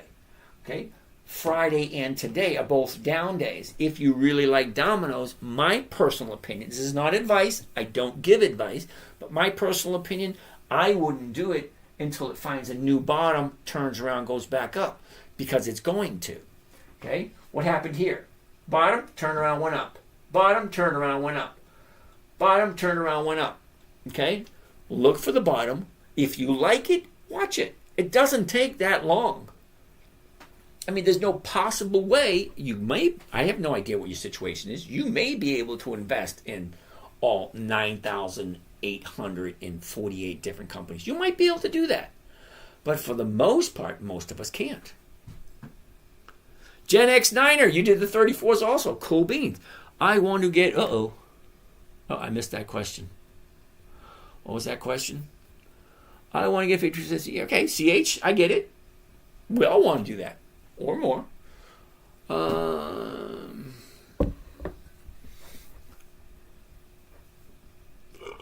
right.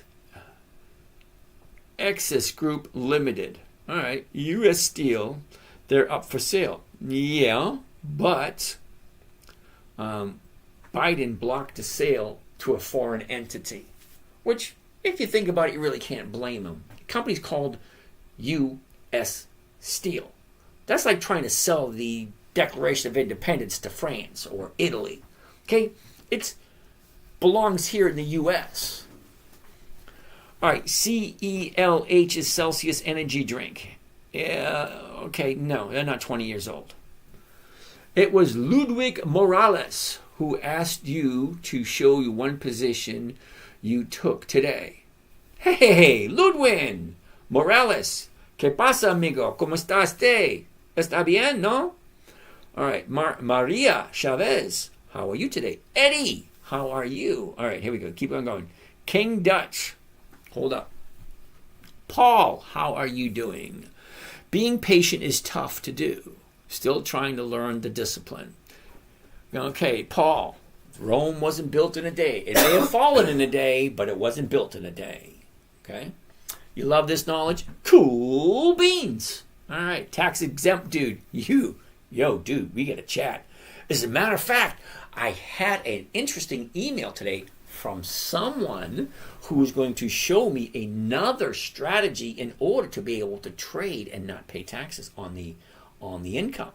So if you guys are interested in it, let me know, and I'll see if I can get him on, and we can do a duo, a double show. Sir, does Candle Works? I have no idea what that means. Mr. Premium, are you getting paid interest on your CSP collateral? I have no idea what you mean by CSP collateral. Okay, explain that. What is CSP collateral? All right, let's keep on going. Very interested in your tax, man. Let's do it. Yeah, Paul, I'm interested in that too. Okay, now I have a few, I don't pay taxes as it is because my money's in a corporate account and it's offset by losses, all that kind of stuff. Cash secured puts. Ooh, I like cash secured puts. But that's a good question. Is my cash getting interest in a cash secured put? We'll have to have a conversation about that because I'm sure there are people out there that would love to know how to do that. Why is 34 not 43 call on X? Oh, Barra Daddy. Hold on a second. All right. Demolition Duel. Sir, candlestick pattern works in share market. Okay. Not quite sure what you mean by that. Interesting tax class. Yeah, I'm interested in it also. All right, so B Rad Daddy. Okay, B Rad Daddy. Why the 34s and not the 43s call on X? All righty. Okay, it's a fair question. Okay, so, B Rad Daddy. Right now, the stock is at 31. I bought it at 41. And you want me to sell the 43s. The 43s aren't even on this chart. What makes you think that there's any value to that 43? Well, let's take a look. Now, right here is the option chain. The option chain tells me what an option is worth. All right, so let's get rid of this one. Let's get rid of this, and let's open it up to look at all the options. Okay, so here's all the options.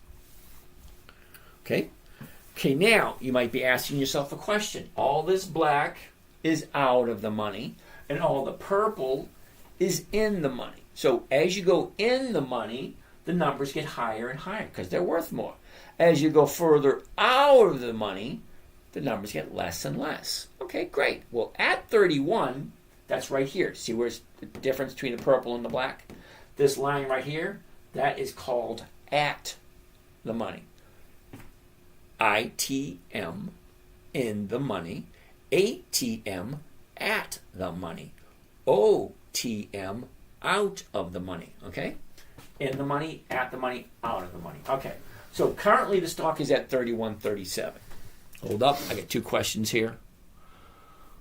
All right, 2 questions. Hold on. I'm unfamiliar with option trading. Sit, chill, you'll understand. Demolition Man, he doesn't really look at candlestick patterns, just what the stock is. Pfft. Thank you, Paul. Paul, I should make you a moderator on YouTube. A lot of crazy people on YouTube. Some weird comments. I'd appreciate it. If you want. You don't have to. But I got like 3 or 4 moderators on TikTok. They take care of the colorful characters. Let's call them colorful characters so we don't offend anybody. Okay? Claire, how are you doing? Now, I'm a Gen Xer. I really don't give a rat's ass about your feelings. No safe spaces here. I ain't going to give you a participation trophy, but I don't want to hear any crap, so we'll just call them colorful characters. Okay? And be done with it. All right. So, you want to know why I don't do the 43s? Well, here you go.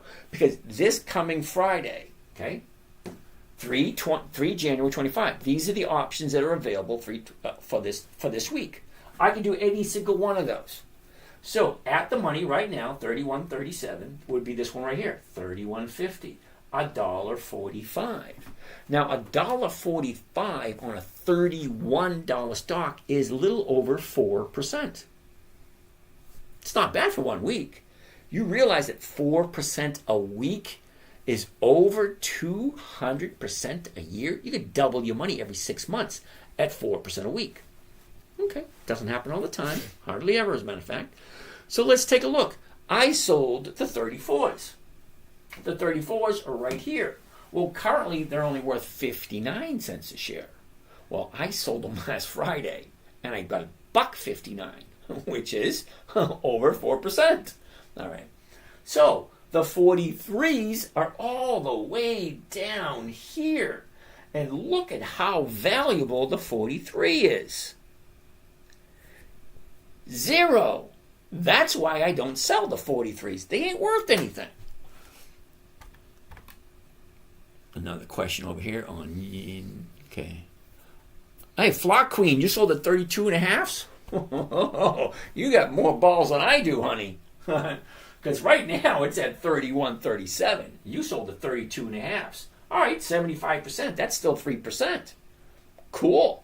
I don't see it hitting 32.5. Because right now it's at 31. 32.5? Yeah. You got, way to go. I mean, seriously, good for you. All right, now I look at it twice a day. Cool. But on Friday, yeah, I sold the 34s because I thought it was safe. And that's all it comes down to. It's just a mathematical equation. Okay? I bought it at 41. It's currently at, what was it at on Friday? Yeah, Friday it was at 31. Okay. So on Friday, I sold it for 149, 115, and whatever it was. Okay? So whatever it is, you have to decide what is right for you.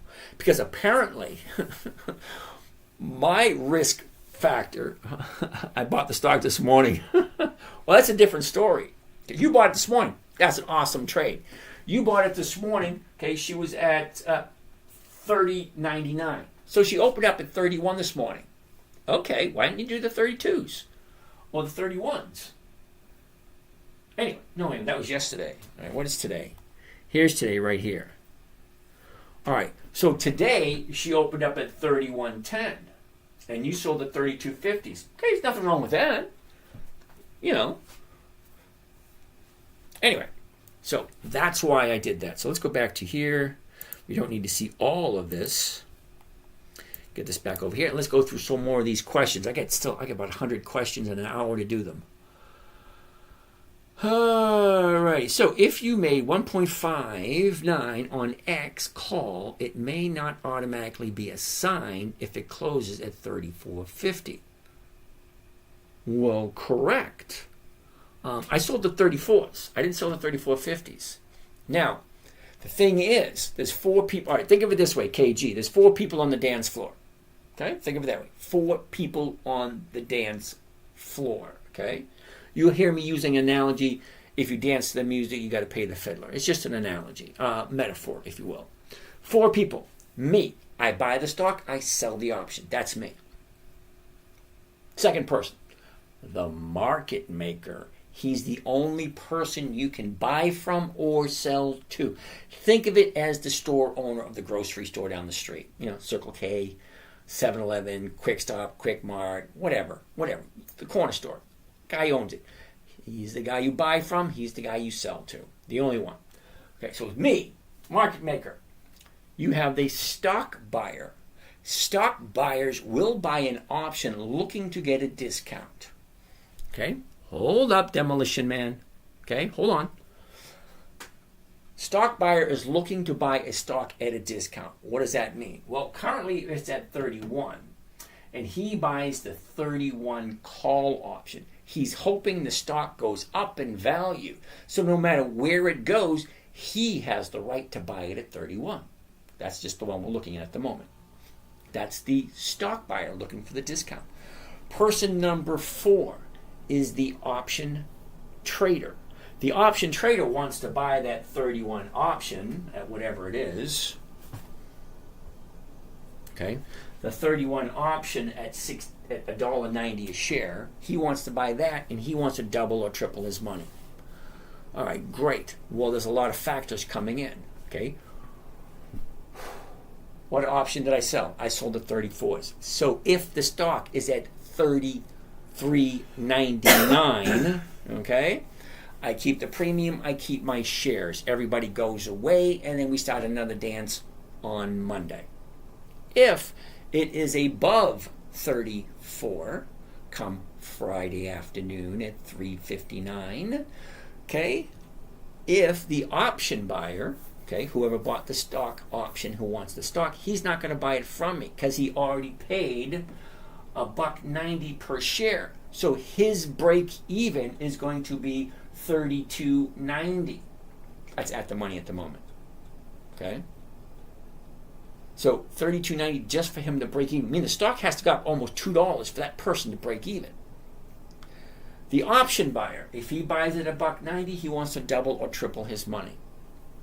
So those are the 4 people on Dan's floor. And you got to take into consideration, what's the stock price at the moment? What is the strike price? I mean, which is the option you're talking about? What did they pay for it? Means, are they going to profit or are they going to lose?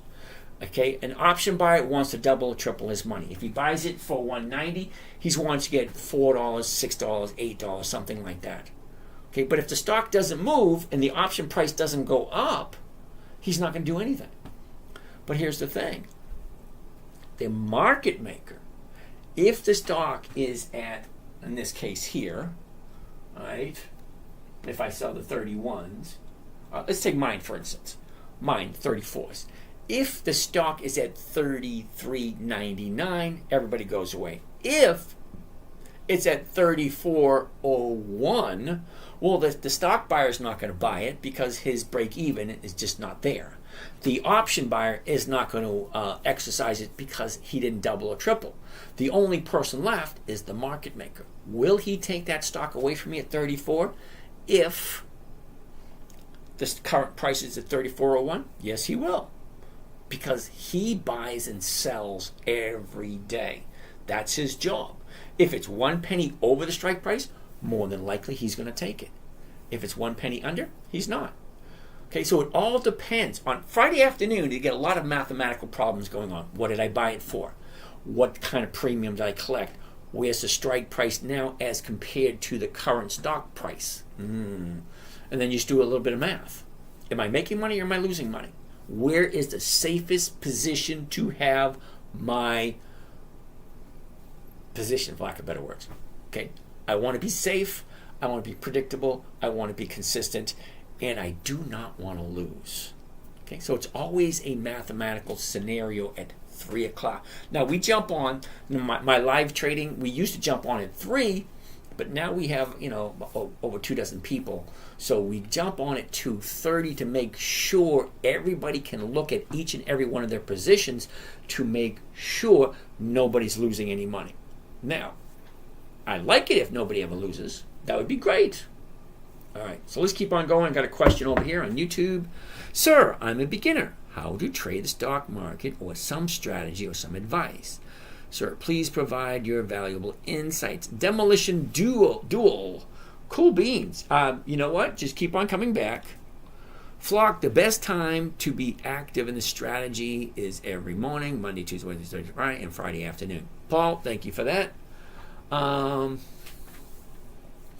If you're new, now I'm getting ready to start a new site, okay? And it's specifically for people who don't have a lot of money to start out with. And it's going to be on Robinhood. Now, Robinhood is a little bit different. Okay, a little bit different rules. But still, if you don't have a lot of money to work with, well, that's what this next website's going to be. Now, I'll be showing you my grandson's account, starting out with $50, and then we add just a couple of dollars every week. He's 4. So by the time he's 18, I like to think, number one, he deserves the money because we are going to be very finicky because if he goes down the wrong path, he ain't getting it. And that's kind of weird. We don't know what we're going to do with it in that scenario. Tax exempt guy. I don't know if... Wait a minute. That is you, dude. Do you want to jump in? Do you want to duo right now? People want to know. People want to hear this shit. Bid, ask, spread, and super wide. Right now, yeah. So during the day when the markets are open, the bid and the ask are usually a lot tighter. It's usually, with a good stock, 1 or 2 cent spread between the bid and the ask. It's usually 1 or 2 cents. I gotta send this guy a message right here. Reply to tax exempt guy. Here we go. All right, dude. If you want to chat right now for everybody to hear, I think it would be awesome. If you have ways for them, it'd be great. Okay. Now let's go all the way back.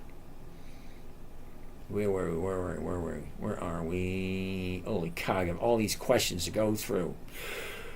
Shit. That's a lot of questions. What happens if it goes up? Well, if it goes up, that's a good thing. Sorry about your wife. Thanks, Sean. Wasn't my wife, it was my girlfriend. Okay. Colgate. Okay, Tony, we already looked at Colgate Palmolive. The numbers just didn't work for this week. How much you have earned thus far from the unrealized loss on X? How much have I earned? So, that's a good question. Well, now I do have, it's going to be kind of strange to answer this question for you, Michael, or is that Michelle? Michelle. It's going to be challenging to answer the question because I have 6 different accounts and I have US Steel in almost every single one of them. Okay, so I will take a look at the one account and we'll go from there. Okay, right here. Here's US Steel. Okay. Now, here's the current trade for this week. Okay, so let's go to account statement. Take a look at US Steel. All right, I don't know if you can see this okay. All right, I don't know if you can see it okay, but here we go.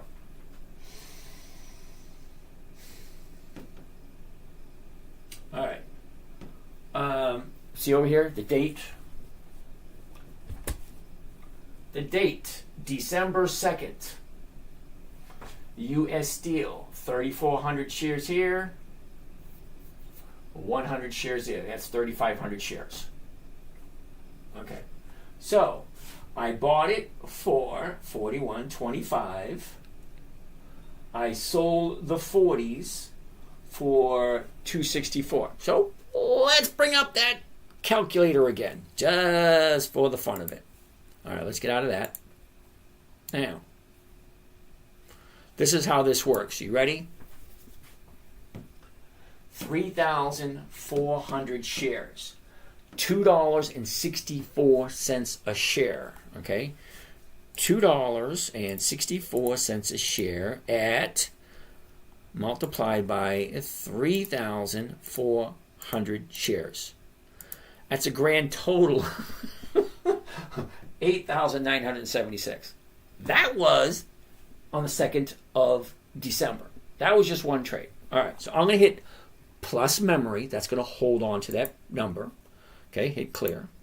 Okay, the very next, very same day, okay, we only got 261 because there's only 100 shares, one contract at 261. Okay, so that's only $261.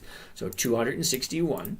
We're going to add that to the 4,000 or 5,000, whatever that was. Okay, clear that. Now,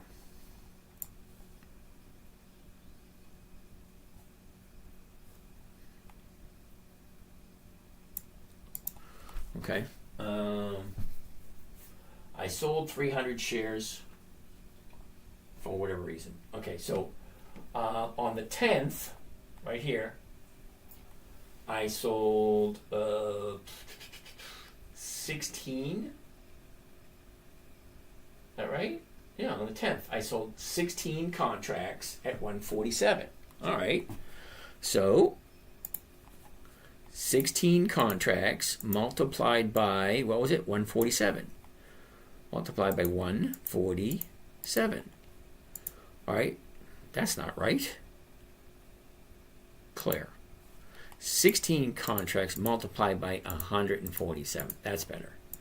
Okay, that's 2,300 on the 10th. Okay, and then there was the 13th and then the 26th. Okay. Hold up. Okay, plus memory. Clear. All right. Next. All right, we did that one. On the 13th, okay, right here, see it? The 13th. 1, 2, 3, 4. Okay, we rolled it forward 11, 22, 32. All right, so 32 contracts at 169. Okay, 32 contracts at 169, and that equals another $5,000. Thank you very much. We'll add it to that, and we'll clear that out of there. Last trade was the 26th of June. I showed that earlier. 3,200 shares, 32 contracts. Okay, profit was 104. Because I rolled it forward. Because I bought that one, sold that one, 104. Okay, so bring this up. 104. Multiply that by, what was it again? 32. 3,200 shares. Okay. $3,300 plus memory. Clear, memory recall. So, since December 2nd, I brought in $20,000 just on U.S. Steel. But here's the thing. I jumped in right here. See it? Here's my price. I jumped in at $41.25. Well, currently, U.S. Steel is at $31. So I lost $10 per share, but I kind of didn't because I haven't sold it yet. You only lose money when you sell for less than what you paid for it. And trust me on this one when I tell this one to you. I have no intention on selling for a loss. None. None whatsoever. As a matter of fact, this account here, I think this is the right one.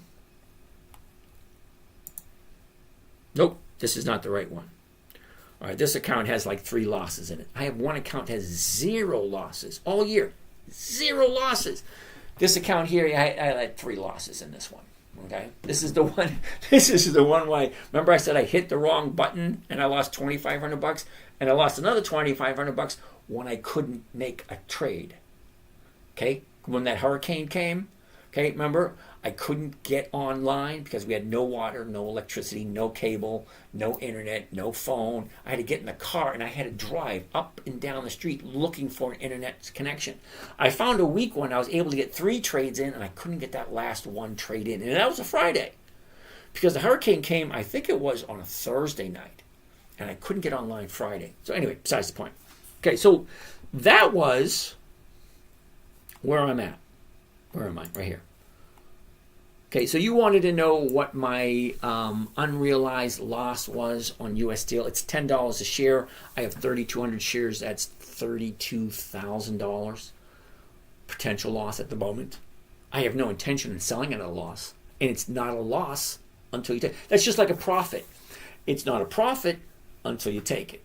It's not a loss until I take it. I have no intention whatsoever to sell a U.S. Steel at a loss. And I will continue holding on to it and rolling it every single week and picking up 3, 4, 5,000 every single week just from U.S. Steel. All right, so let's keep on going. Do you change your sell price every week if nothing happens the first week? See, I tried explaining this earlier. Mondays when I do my buying, okay? I do my buying. I put my money where I think it's going to be best, right? On Friday, that's where I do a lot of mathematical calculations. What did I buy the stock for?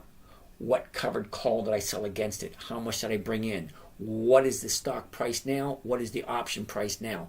What is the best strategy for me to roll it into next week, let it go, let it get assigned, let the option expire, but keep hold of my cash and create a consistent cash flow on a weekly basis. Okay, so it'd be much easier if you were part of my Friday afternoon trading class, because you'll see how it happens. Okay, so right now at this moment in time, U.S. Steel's at 31. Well, I bought it at 41. I think 41.59, something like that.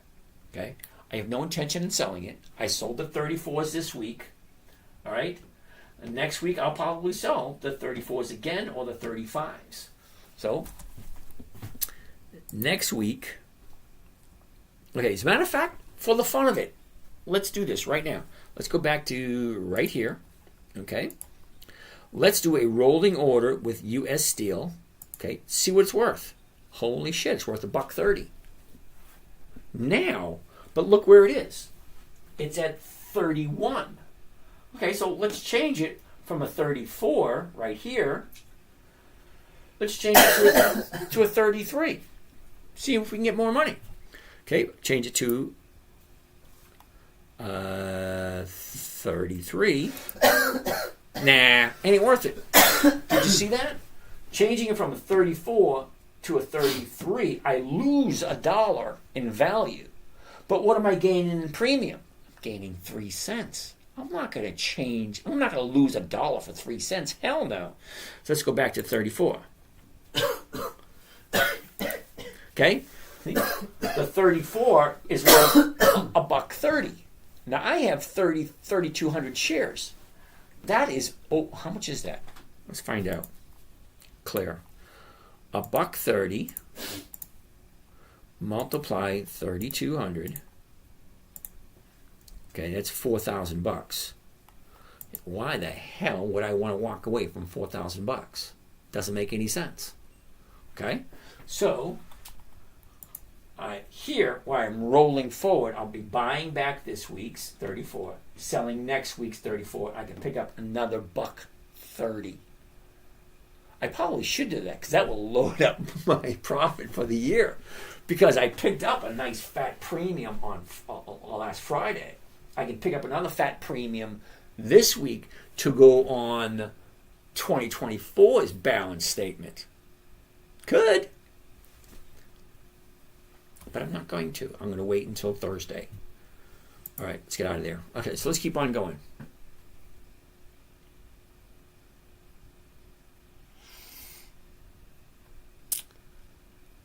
A-R-R, cart. No idea what the hell cart is. C-A-R-T. All right. Maple Bear Incorporated. Why is it I've never heard of them? C-A-R-T.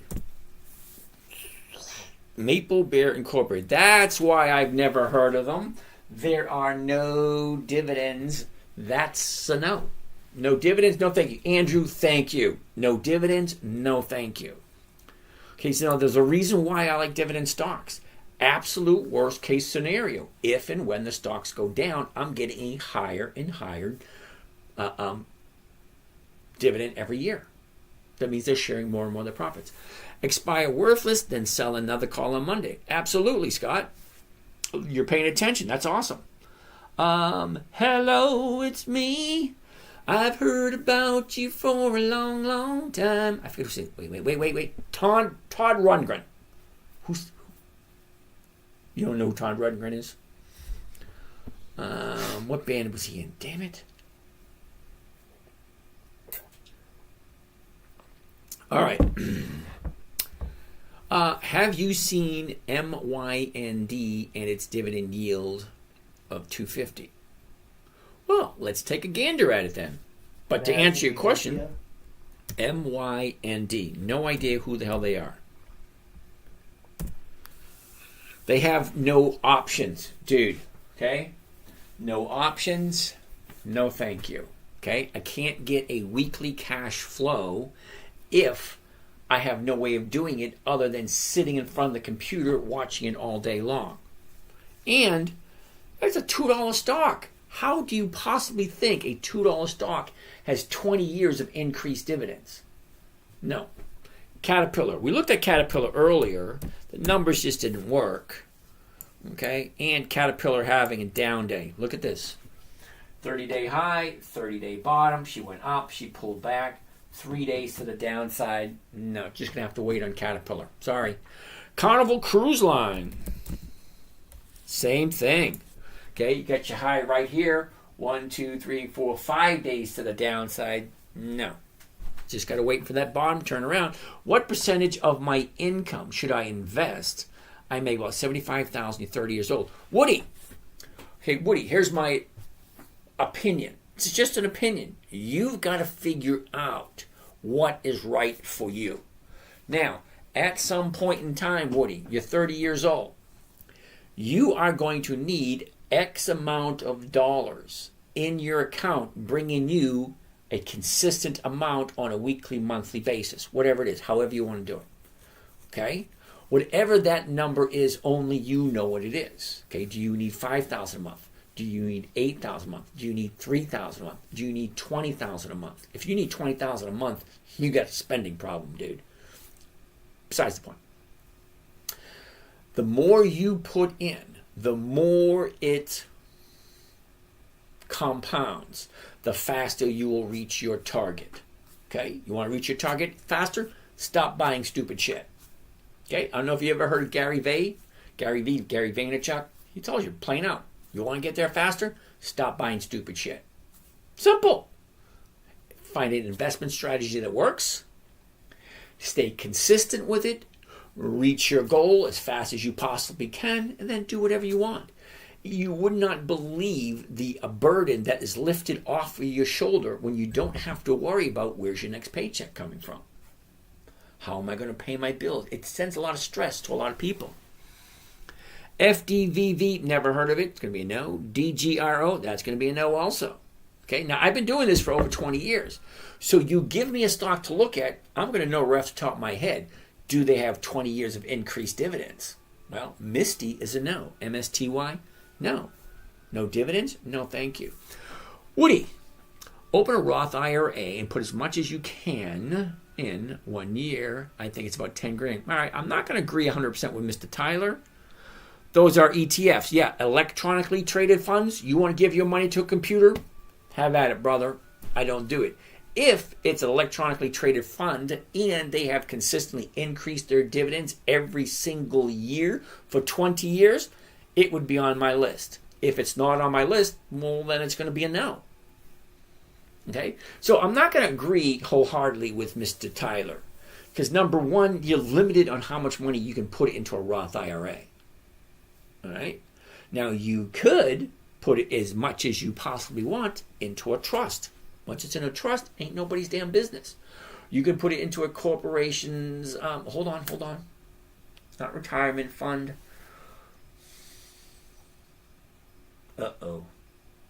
Pension fund, that's what I'm looking for.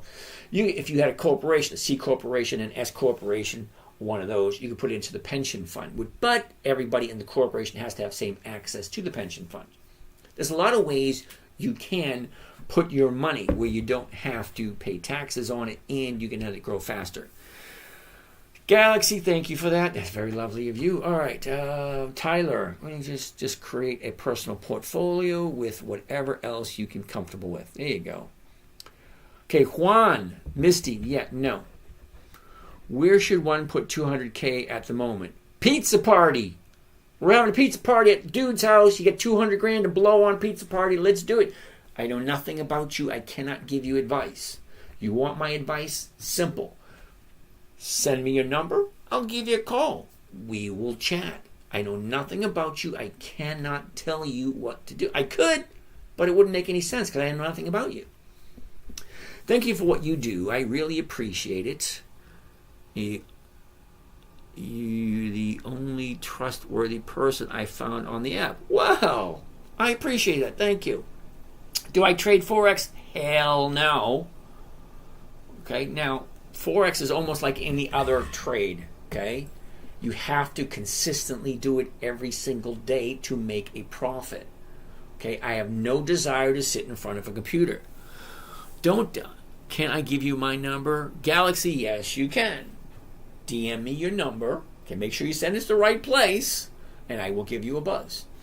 What are the most erratic stocks you've seen with the craziest differential? Okay, Woody, I couldn't really answer that question. I have a tendency. AUX short, bro. Yeah, dude, that's a Forex thing. No, sorry. I don't really keep track of that, Woody, to be honest with you. Galaxy, thank you for that. We call them CME gaps. CME gaps. Okay. The Can Man, FRUTO. Not on my list. Are you bullish on Target? TGT. Hold on a second. Actually, yeah, I like Target. Take a look. 30 days ago. Where are we? Where are we? Right there. Right there. All right. Nah, you missed the opportunity on Target. Think about it. All right. 30-day high. Bottom. Here's your 30-day bottom right here. Shoots up, pulls back. Here's where you should have jumped in. That 4 days ago. Okay, here's your bottom.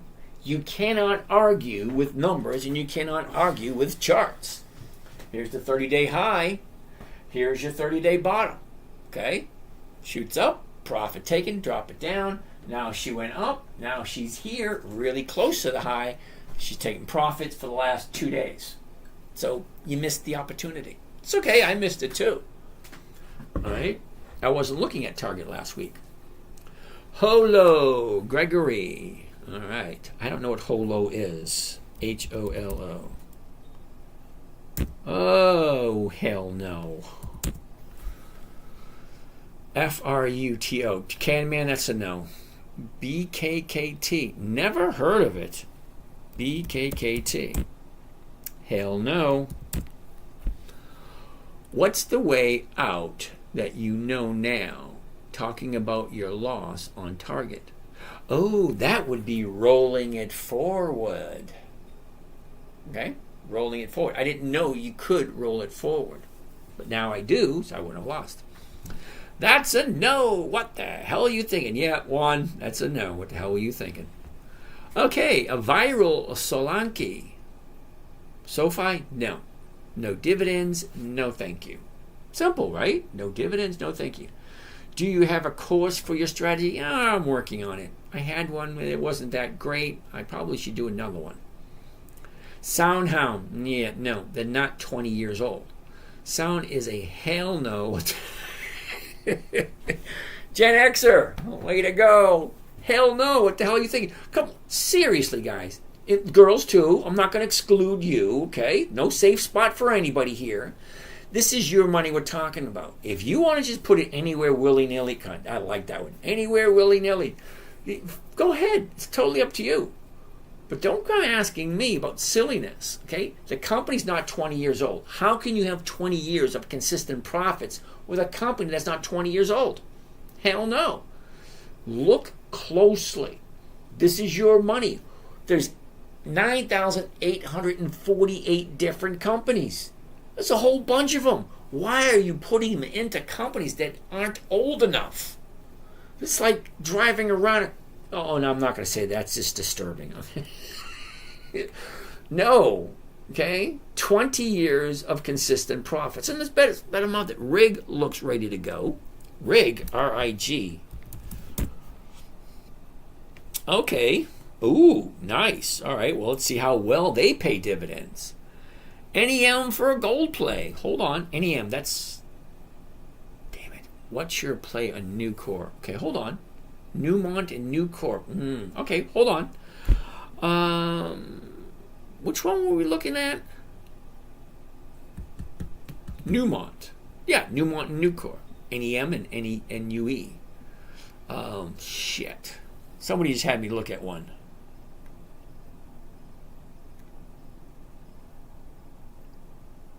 Rig. Yeah. Okay, hold on. Rig. Why do I think Rig doesn't have dividends or not enough of them? Why is that? Why? Okay.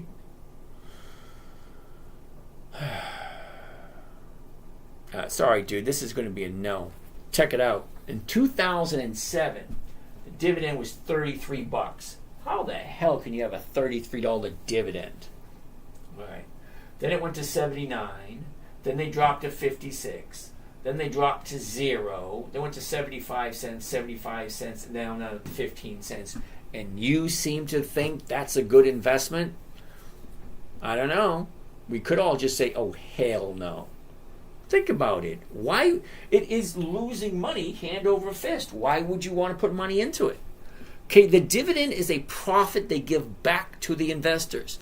So if that's in 2015. Dude, they haven't had dividends in 9 years. Why the hell are we looking at? Oh, no. You're in the wrong place, dude. I'm not looking for capital appreciation. I'm not looking to buy a stock and have it go up. If it's not giving me weekly cash flow, weekly, that means every week. Every week. Not just a week 10 years in the future. No. Every week. Okay? That's okay. You're new here. I'm going to cut you some slack. All right. Soundhounds, no. That's right. What the hell are you thinking? Oh, let me get out of this one. It's kind of bright. All right. How many companies do you think are good to track that would generate a little income? Alex, that's a great question. Now, Alex, here's the thing. Okay? Now, it's really not that difficult, Alex. All right. Let's go here for a second. I want to show you this, Alex. Tell me what you think of this.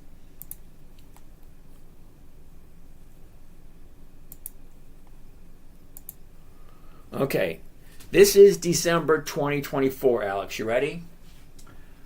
Bank of America, General Motors, Occidental Petroleum, American Express, Bristol Myers Squibb, Mondelez, U.S. Bank.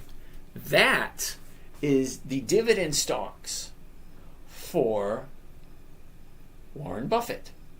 These are Warren Buffett stocks. All right, this is for December. Okay, so what was in November for Warren Buffett? Coca-Cola, Kraft Heinz, T-Mobile, Johnson & Johnson, Chevron, UPS, Moody's. This is a new one right here, RPRX. Kroger, Visa, Siri, Apple, Wells Fargo. Now, Alex, did you see them? Look. This week here, 1, 2, 3. Why can't you look at 3 stocks in 1 week? That's one. Look at this week. Oh, 1, 2, 3. Another week, 3 stocks. Look at this week. 1, 2, 3. 3 more. So 3 stocks, 3 stocks, 3 stocks. 4. There's 4 this one. Johnson & Johnson, T-Mobile, Heinz Ketchup, Coca-Cola. 4. This is just Warren Buffett's list. Okay? Now, I'm sure you know who Warren Buffett is, and I'm sure you know each one of these companies. Okay? That's Warren Buffett's list. Okay, here's one of my lists. Uh-oh, not there. I got to go somewhere else, right here. Right there, right here. Okay. Okay, here's one of my lists. Comcast, Gap, Cisco, American Express, Bristol Myers Squibb, JP Morgan, Marvel, NTAP, Cisco. That's just for the first week of January. Okay, that's only, 3, 6, 9. 9 companies for the first week of January. Okay, second week of January, MasterCard, AT&T, Verizon, Oracle, Abbott Labs, FCX. That's 2, 4, 6. 6 companies, second week of January. Alex, it's really not that difficult. You find a good company, throw it into the calendar. The calendar will tell you when they pay their dividend. And when they pay their dividend, they have a tendency to go up in value. So if it's going up in value, that's a perfect time to jump in and buy it. You get a few dollars and you get the hell on out. All right. I can't read that name. My name is Christian Perez. ¿Qué pasa, amigo? ¿Cómo está? At 19 with a bachelor's degree in finance. I love what you do. Well, alrighty then. That's more of a statement than a question, but all right. We've got 20 minutes left. Tony Hawk, what happened to you? I got old, dude. You get old, you get old. Wow, nice Spanish. Muchas gracias, señor. Yeah, very interesting. Yada, thank you. What do you think about Upstart? Well, is Upstart 20 years old? Do they have 20 years of consistent profits? No. If they don't, well, I have no interest in looking at them. Isn't that weird? Okay. Pedro, cash secured puts, then a covered call makes the wheel. Yes, I know exactly what that is, but here's the thing. Pedro. Now, I explained it a little earlier. This strategy that I am giving you here for free, no strings attached, was created for my 9-year-old daughter. Simple, safe, predictable, consistent, no way for her to lose. Okay? Now, if 50% a year does not entice you, I cannot help you out. I'm not going to go into all the different trading strategies there is. It just gets confusing. This is more or less an introductory and a free gift. Okay? It's simple, it's safe, it's predictable, it's consistent. I don't know what else you want. I like your style. How can I start? Roger, Hawaii, how are you today? Well, Roger, if you really want, you can send me your number. I can give you a buzz. I don't try to sell you anything. It's just we can chat because this is not for everyone. Now, when I say this is going to turn off a lot of people. Are you ready? Here you go. This is boring as hell. This is monotonous. This is the exact same thing over and over and over again. Okay? I will buy Comcast the first week of every single quarter. That means the first week of January, the first week of April, the first week of October, and the first week of whatever the hell that is. Okay, it's the same companies over and over and over again. It's nothing new, nothing exciting, and it's only 1%. It is boring as hell, but it's consistent, and it's safe, and it's predictable. I'm retired. That's what I want. Okay, you'll hear me say almost every video you hear me on, you say, hey, I'm James, this is Dividend Stock Talk, brought to you by the 10-Minute Trader. I want to sit in front of my computer 10 to 15 minutes, make my 1%, be done and over with. You want to see something funny, something crazy, something wild? Here you go. You ready? Here you go. Here we go. Here we go. Here we go. Here we go. Here we go. Look at this right here. Account number 1, $168,000. What is 1% of $168,000? That's $1,700 a week. How much time am I putting in? 10 minutes a day. That's less than an hour a week. Less than an hour a week, I'm making $1,700. $1,700 an hour. That's just one account. Remember, I told you, I had 6 accounts. 168, 190, 130. I'm not sharing the other 3 with you. So you figure it out. Is 1 hour a day of my time worth this crazy amount? Hell yeah. But it took me 20 years to get here. You're not going to get here that quick. Some of you may have more money than I do. And you know what? That's great. We don't all start in the same place. Okay, we not all have the same advantages or disadvantages. We're all different. So Pedro, yeah, I like cash secured puts, but I don't teach them here. Okay, so Roger, as I was saying, if you're really interested, DM me with your number right up here where it says, where the hell did it go? Right there, okay? Right there where it says Dividend Stock Talk, and there's a picture of me, okay? Click on that. That's my DM. Send me a message with your number. I will give you a call. 86 is in the house. Woohoo! Alrighty. All right, so KG, what is the math you look at the start?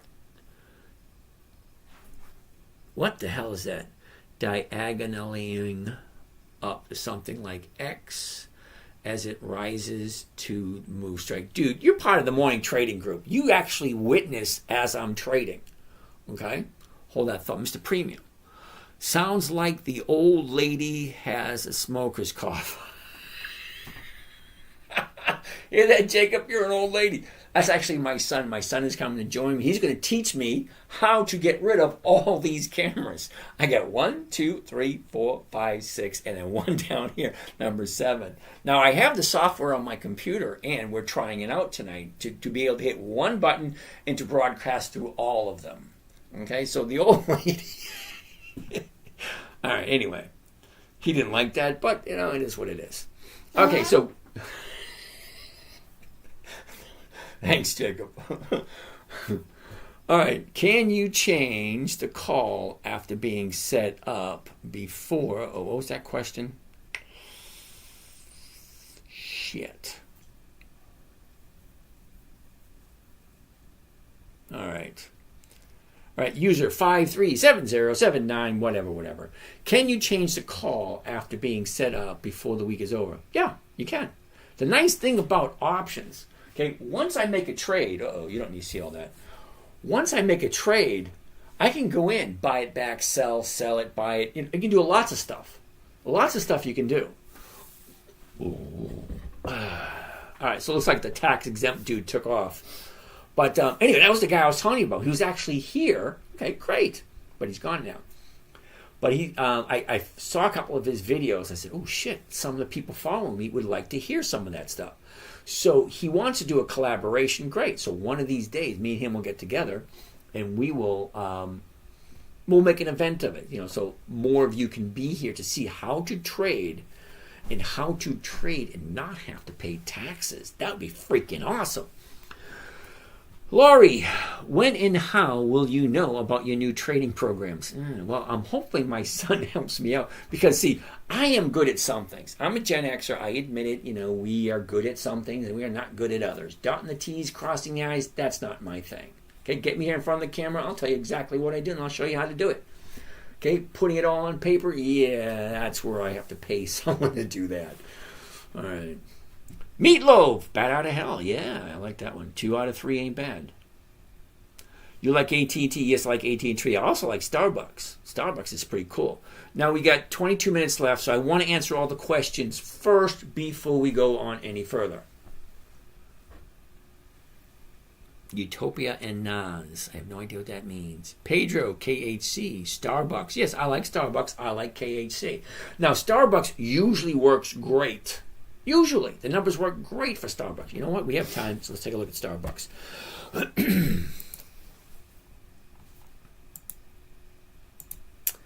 SBUX.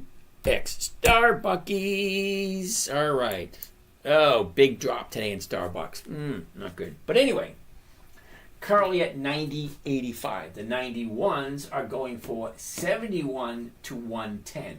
Okay, so 71 to 110 means you can get your 1% out of it. But look at the numbers on the chart. Here's your high, here's your low. 3 days to the upside, okay? But today it pulled back. What's with that? What's with that crap? I mean, come on, really? Here's your high, 30-day high, 30-day bottom, 2 days to the upside. I like to get on to day number 3, but today it pulled back. But is it just an anomaly? Is it going to go higher tomorrow? Because here's your high, here's your bottom. What usually happens? Well, it usually goes up until it doesn't. Okay? Scott, Todd, Utopia, and Nas. I have no idea what that means, but okay. Thank you for the information. Where all your trading occurring?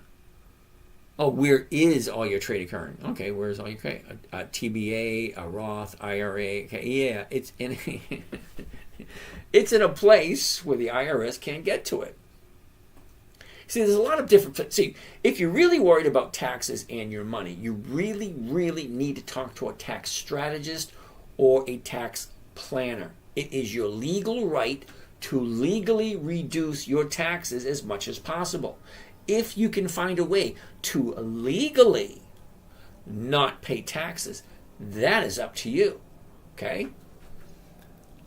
Nick's Mods. Okay. Hi, Nick's Mods. I'm in for the party. Pizza party. All right. Feelings on rig. We already looked at that. Okay.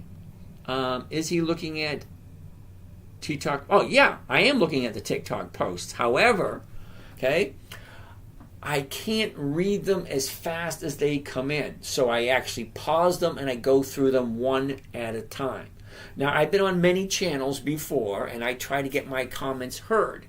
And the comments just go so fast that the person, me, can't read them all. So I actually stop the questions and I do them one at a time. At a certain time of day, which is right about now, I stop looking at all the stocks and I just answer the questions. Okay? So we looked at rig. That is a no. Okay? Yes, he is, but it is delayed. Yeah. If I could go as fast as they come up, you probably wouldn't understand a damn word I say. And I can talk fast. I'm from New England. We can talk about as fast as we want to do. But you guys got to understand everything I say if I go really fast. So I go a lot slower so you can see how it looks. How you look up dividends. Okay, Matthew. Matthew-san. Matthew-san, how are you today? All right. I look at Yahoo Finance. Okay, Yahoo Finance is right here. I put in the stock symbol. And over here in the bottom left-hand corner gives me all the information I want to look at. Summary, news, research, chart, community, statistics, historical data, profile, financials, analysis, opinions, holdings, a whole bunch of stuff. The information right over here. This is all the information you can look at. Now, when I want to look at historical data, well, what is historical data? Well, historical data, it's the high of the day, the opening of the day, the close of the day, the volume, the dividends from the very beginning. Now, these are all the dividends for AT&T. So we can go all the way back to 2004. I could go back further if I wanted to, but it's past 20 years. Why do I want to look at more than 20 years? I want to look at 20 years. That's about it. Have they increased every year? 31, 32, 33, 36, 40, 41, 42, 43, 44, 45, 46, 47, 48, blah, blah, blah, blah, blah. Okay? I like knowing exactly what the company is paying. Is it a good place for me to put my money? And you guys are just along for the ride. Okay? I'm doing this for my children and my grandchildren. So when I am long gone, well, they can say, well, how did Grandpa do it? Grandpa, that would be me, Papa G. How did he do it? Well, they can have all these videos because they have videos of me doing weird shit. Here we go.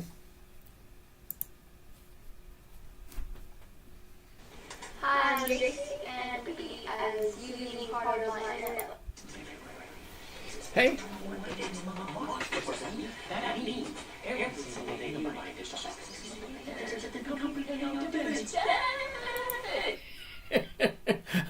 Videos of me doing weird shit with my daughter back, was this 15 years ago, 12, 13, 14 years ago? Okay. So now they can have this set of videos. Now I did 2 videos a day, every single day except for 6 days. Okay, I missed 6 days this year. So that's 700 and something videos just this year on YouTube.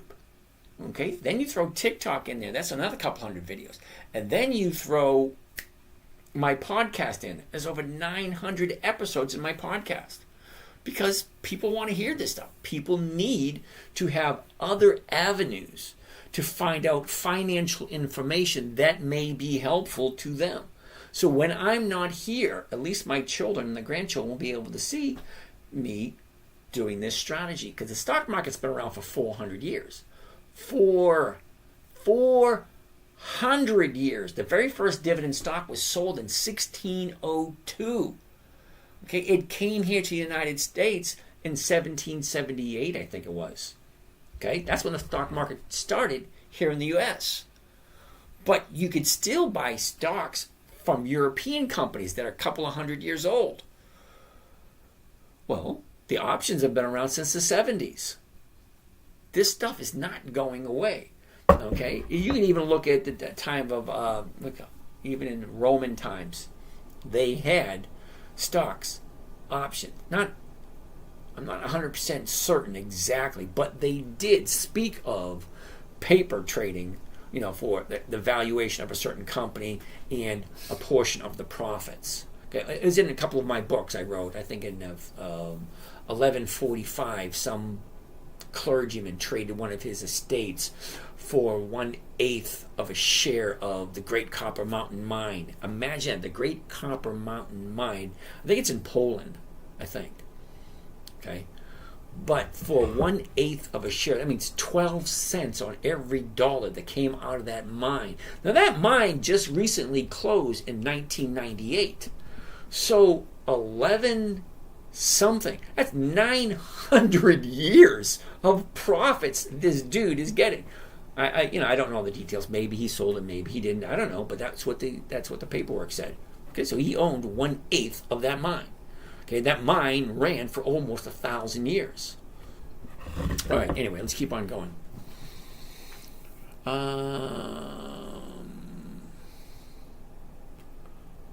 Enron, happy holidays. Keep up the good work. Cool bean. Mr. Rizzo, nice to see you again. I want to have one or two of my daughters long term, next 20 years, unsure of good dividends. I'm a little lost there, Mr. Rizzo. I want to have one or two of my daughters long term. Okay, I think you might have to be a little bit more detail on that one. All right, so let's see if we can keep going through some of these questions. Okay, British Petroleum, love them. Starbucks, love it.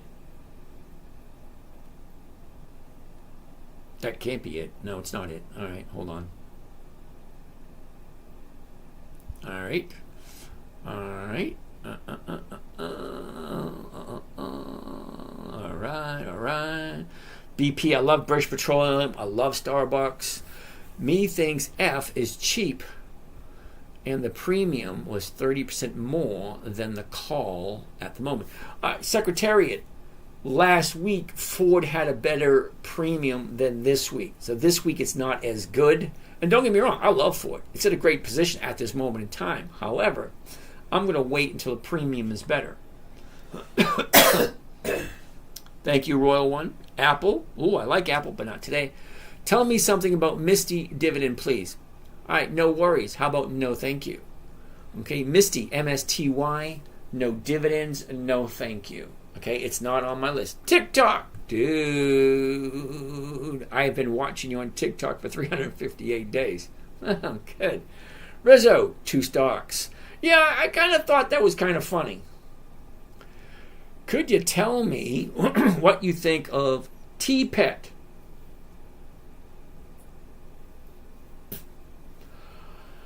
All right, King Dutch wants to look at Nike. Now, I like Nike, but T-Pet, never heard of it. Now, usually, what do you get with a company I've never heard of? You said something about 710% CTB. I have no idea what that means. What does... I know what 710% means. I know what that means. But is that you lost 710% of your profit? You made 710% of your profit? It went up 710%?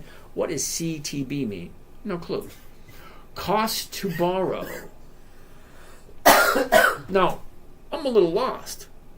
710% cost to borrow. Why the hell would I borrow if it's cost me 710%? That makes no sense whatsoever. Okay, so let's take a look at Nike. Nike, 74.59. That means 74.50. The closest one's going to be 75. It's going from 54 to 108. Okay, great. Unfortunately, we have 2 down days in a row, Friday and today. So even though I like the company, right, here's your high and here's your low. Okay, last Friday, she had 3 days to the upside. Monday, Tuesday, Thursday. But Friday was down and today was down. So unfortunately, it's not that great this week. Now, I like it. Shorts are paying that. Yeah, I don't short anything. All right? Sorry. And T-Pet, never heard of them. TPET. That right? Yeah, T-Pet. Okay, well, a couple of things. Number one, no options. How do I make weekly cash flow on a company that has no options? Okay, no options, no thank you. No dividends, no thank you. This company at the moment was a high of 14, now it's at $1.04. That does not sound very good. You're not understanding. There's a short interest of 49% and 710% is the cost to borrow. You're absolutely 100% correct. I do not understand it. Okay, so I grew up in a time frame, 60s, 70s, and 80s. Okay, if it ain't broke, don't fix it. If it's working fine, stick with it. You find something that works, stick with it. You're talking about something I have no clue. You gave me the ticker symbol. Well, here it is right here. TPET, Trio Pete Corporation. No dividend. No options. Okay, no options. Well, how am I going to make money off of it?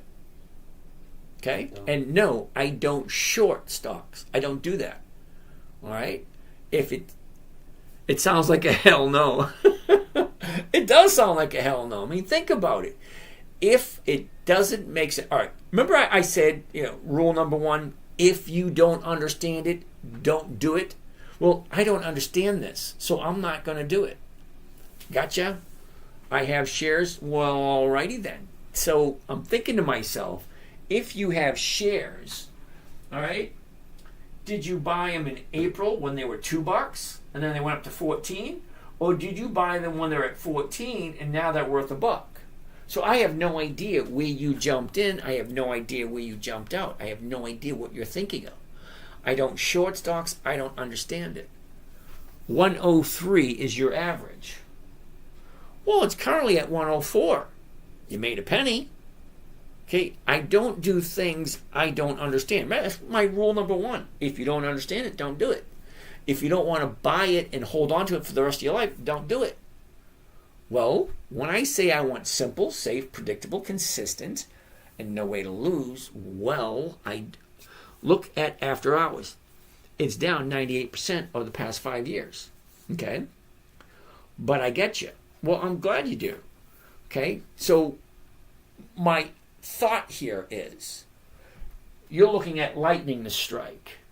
You're buying something and you're hoping that it shoots through the roof. Well, that's speculation. I'm 60 years old. I'm retired. I have no desire whatsoever for speculation. I'm not looking for capital appreciation. I'm not looking to buy it at $2 and have it go to 14. That's not what I'm looking for. I'm looking for safety, predictability, consistency, and I want to be able to sleep well at night. Okay? Many times I made stupid mistakes and I couldn't sleep for weeks. I lost $91,000 in a week once. Couldn't sleep for a week. Yeah, no thank you. I don't want to go through that again. They have an LOL with a deposit on Canadian-based oil company. Again, speculation. No desire whatsoever. Lindarella, I love Intel. However, we're 11:35. I turn into a pumpkin at 12, and I'm sure you guys don't want to see that. So, for those of you in the morning trading group, I'll see you in the morning. For all you rest, I'll see you tomorrow night. Letter of intent. Yeah, good luck with that one. So, seriously, no, dude, if that's what you're looking for, more power to you. I wish you the best. Seriously, I do. Okay? But it's not what I'm looking for. 86, thanks a lot, buddy. I will talk to you later.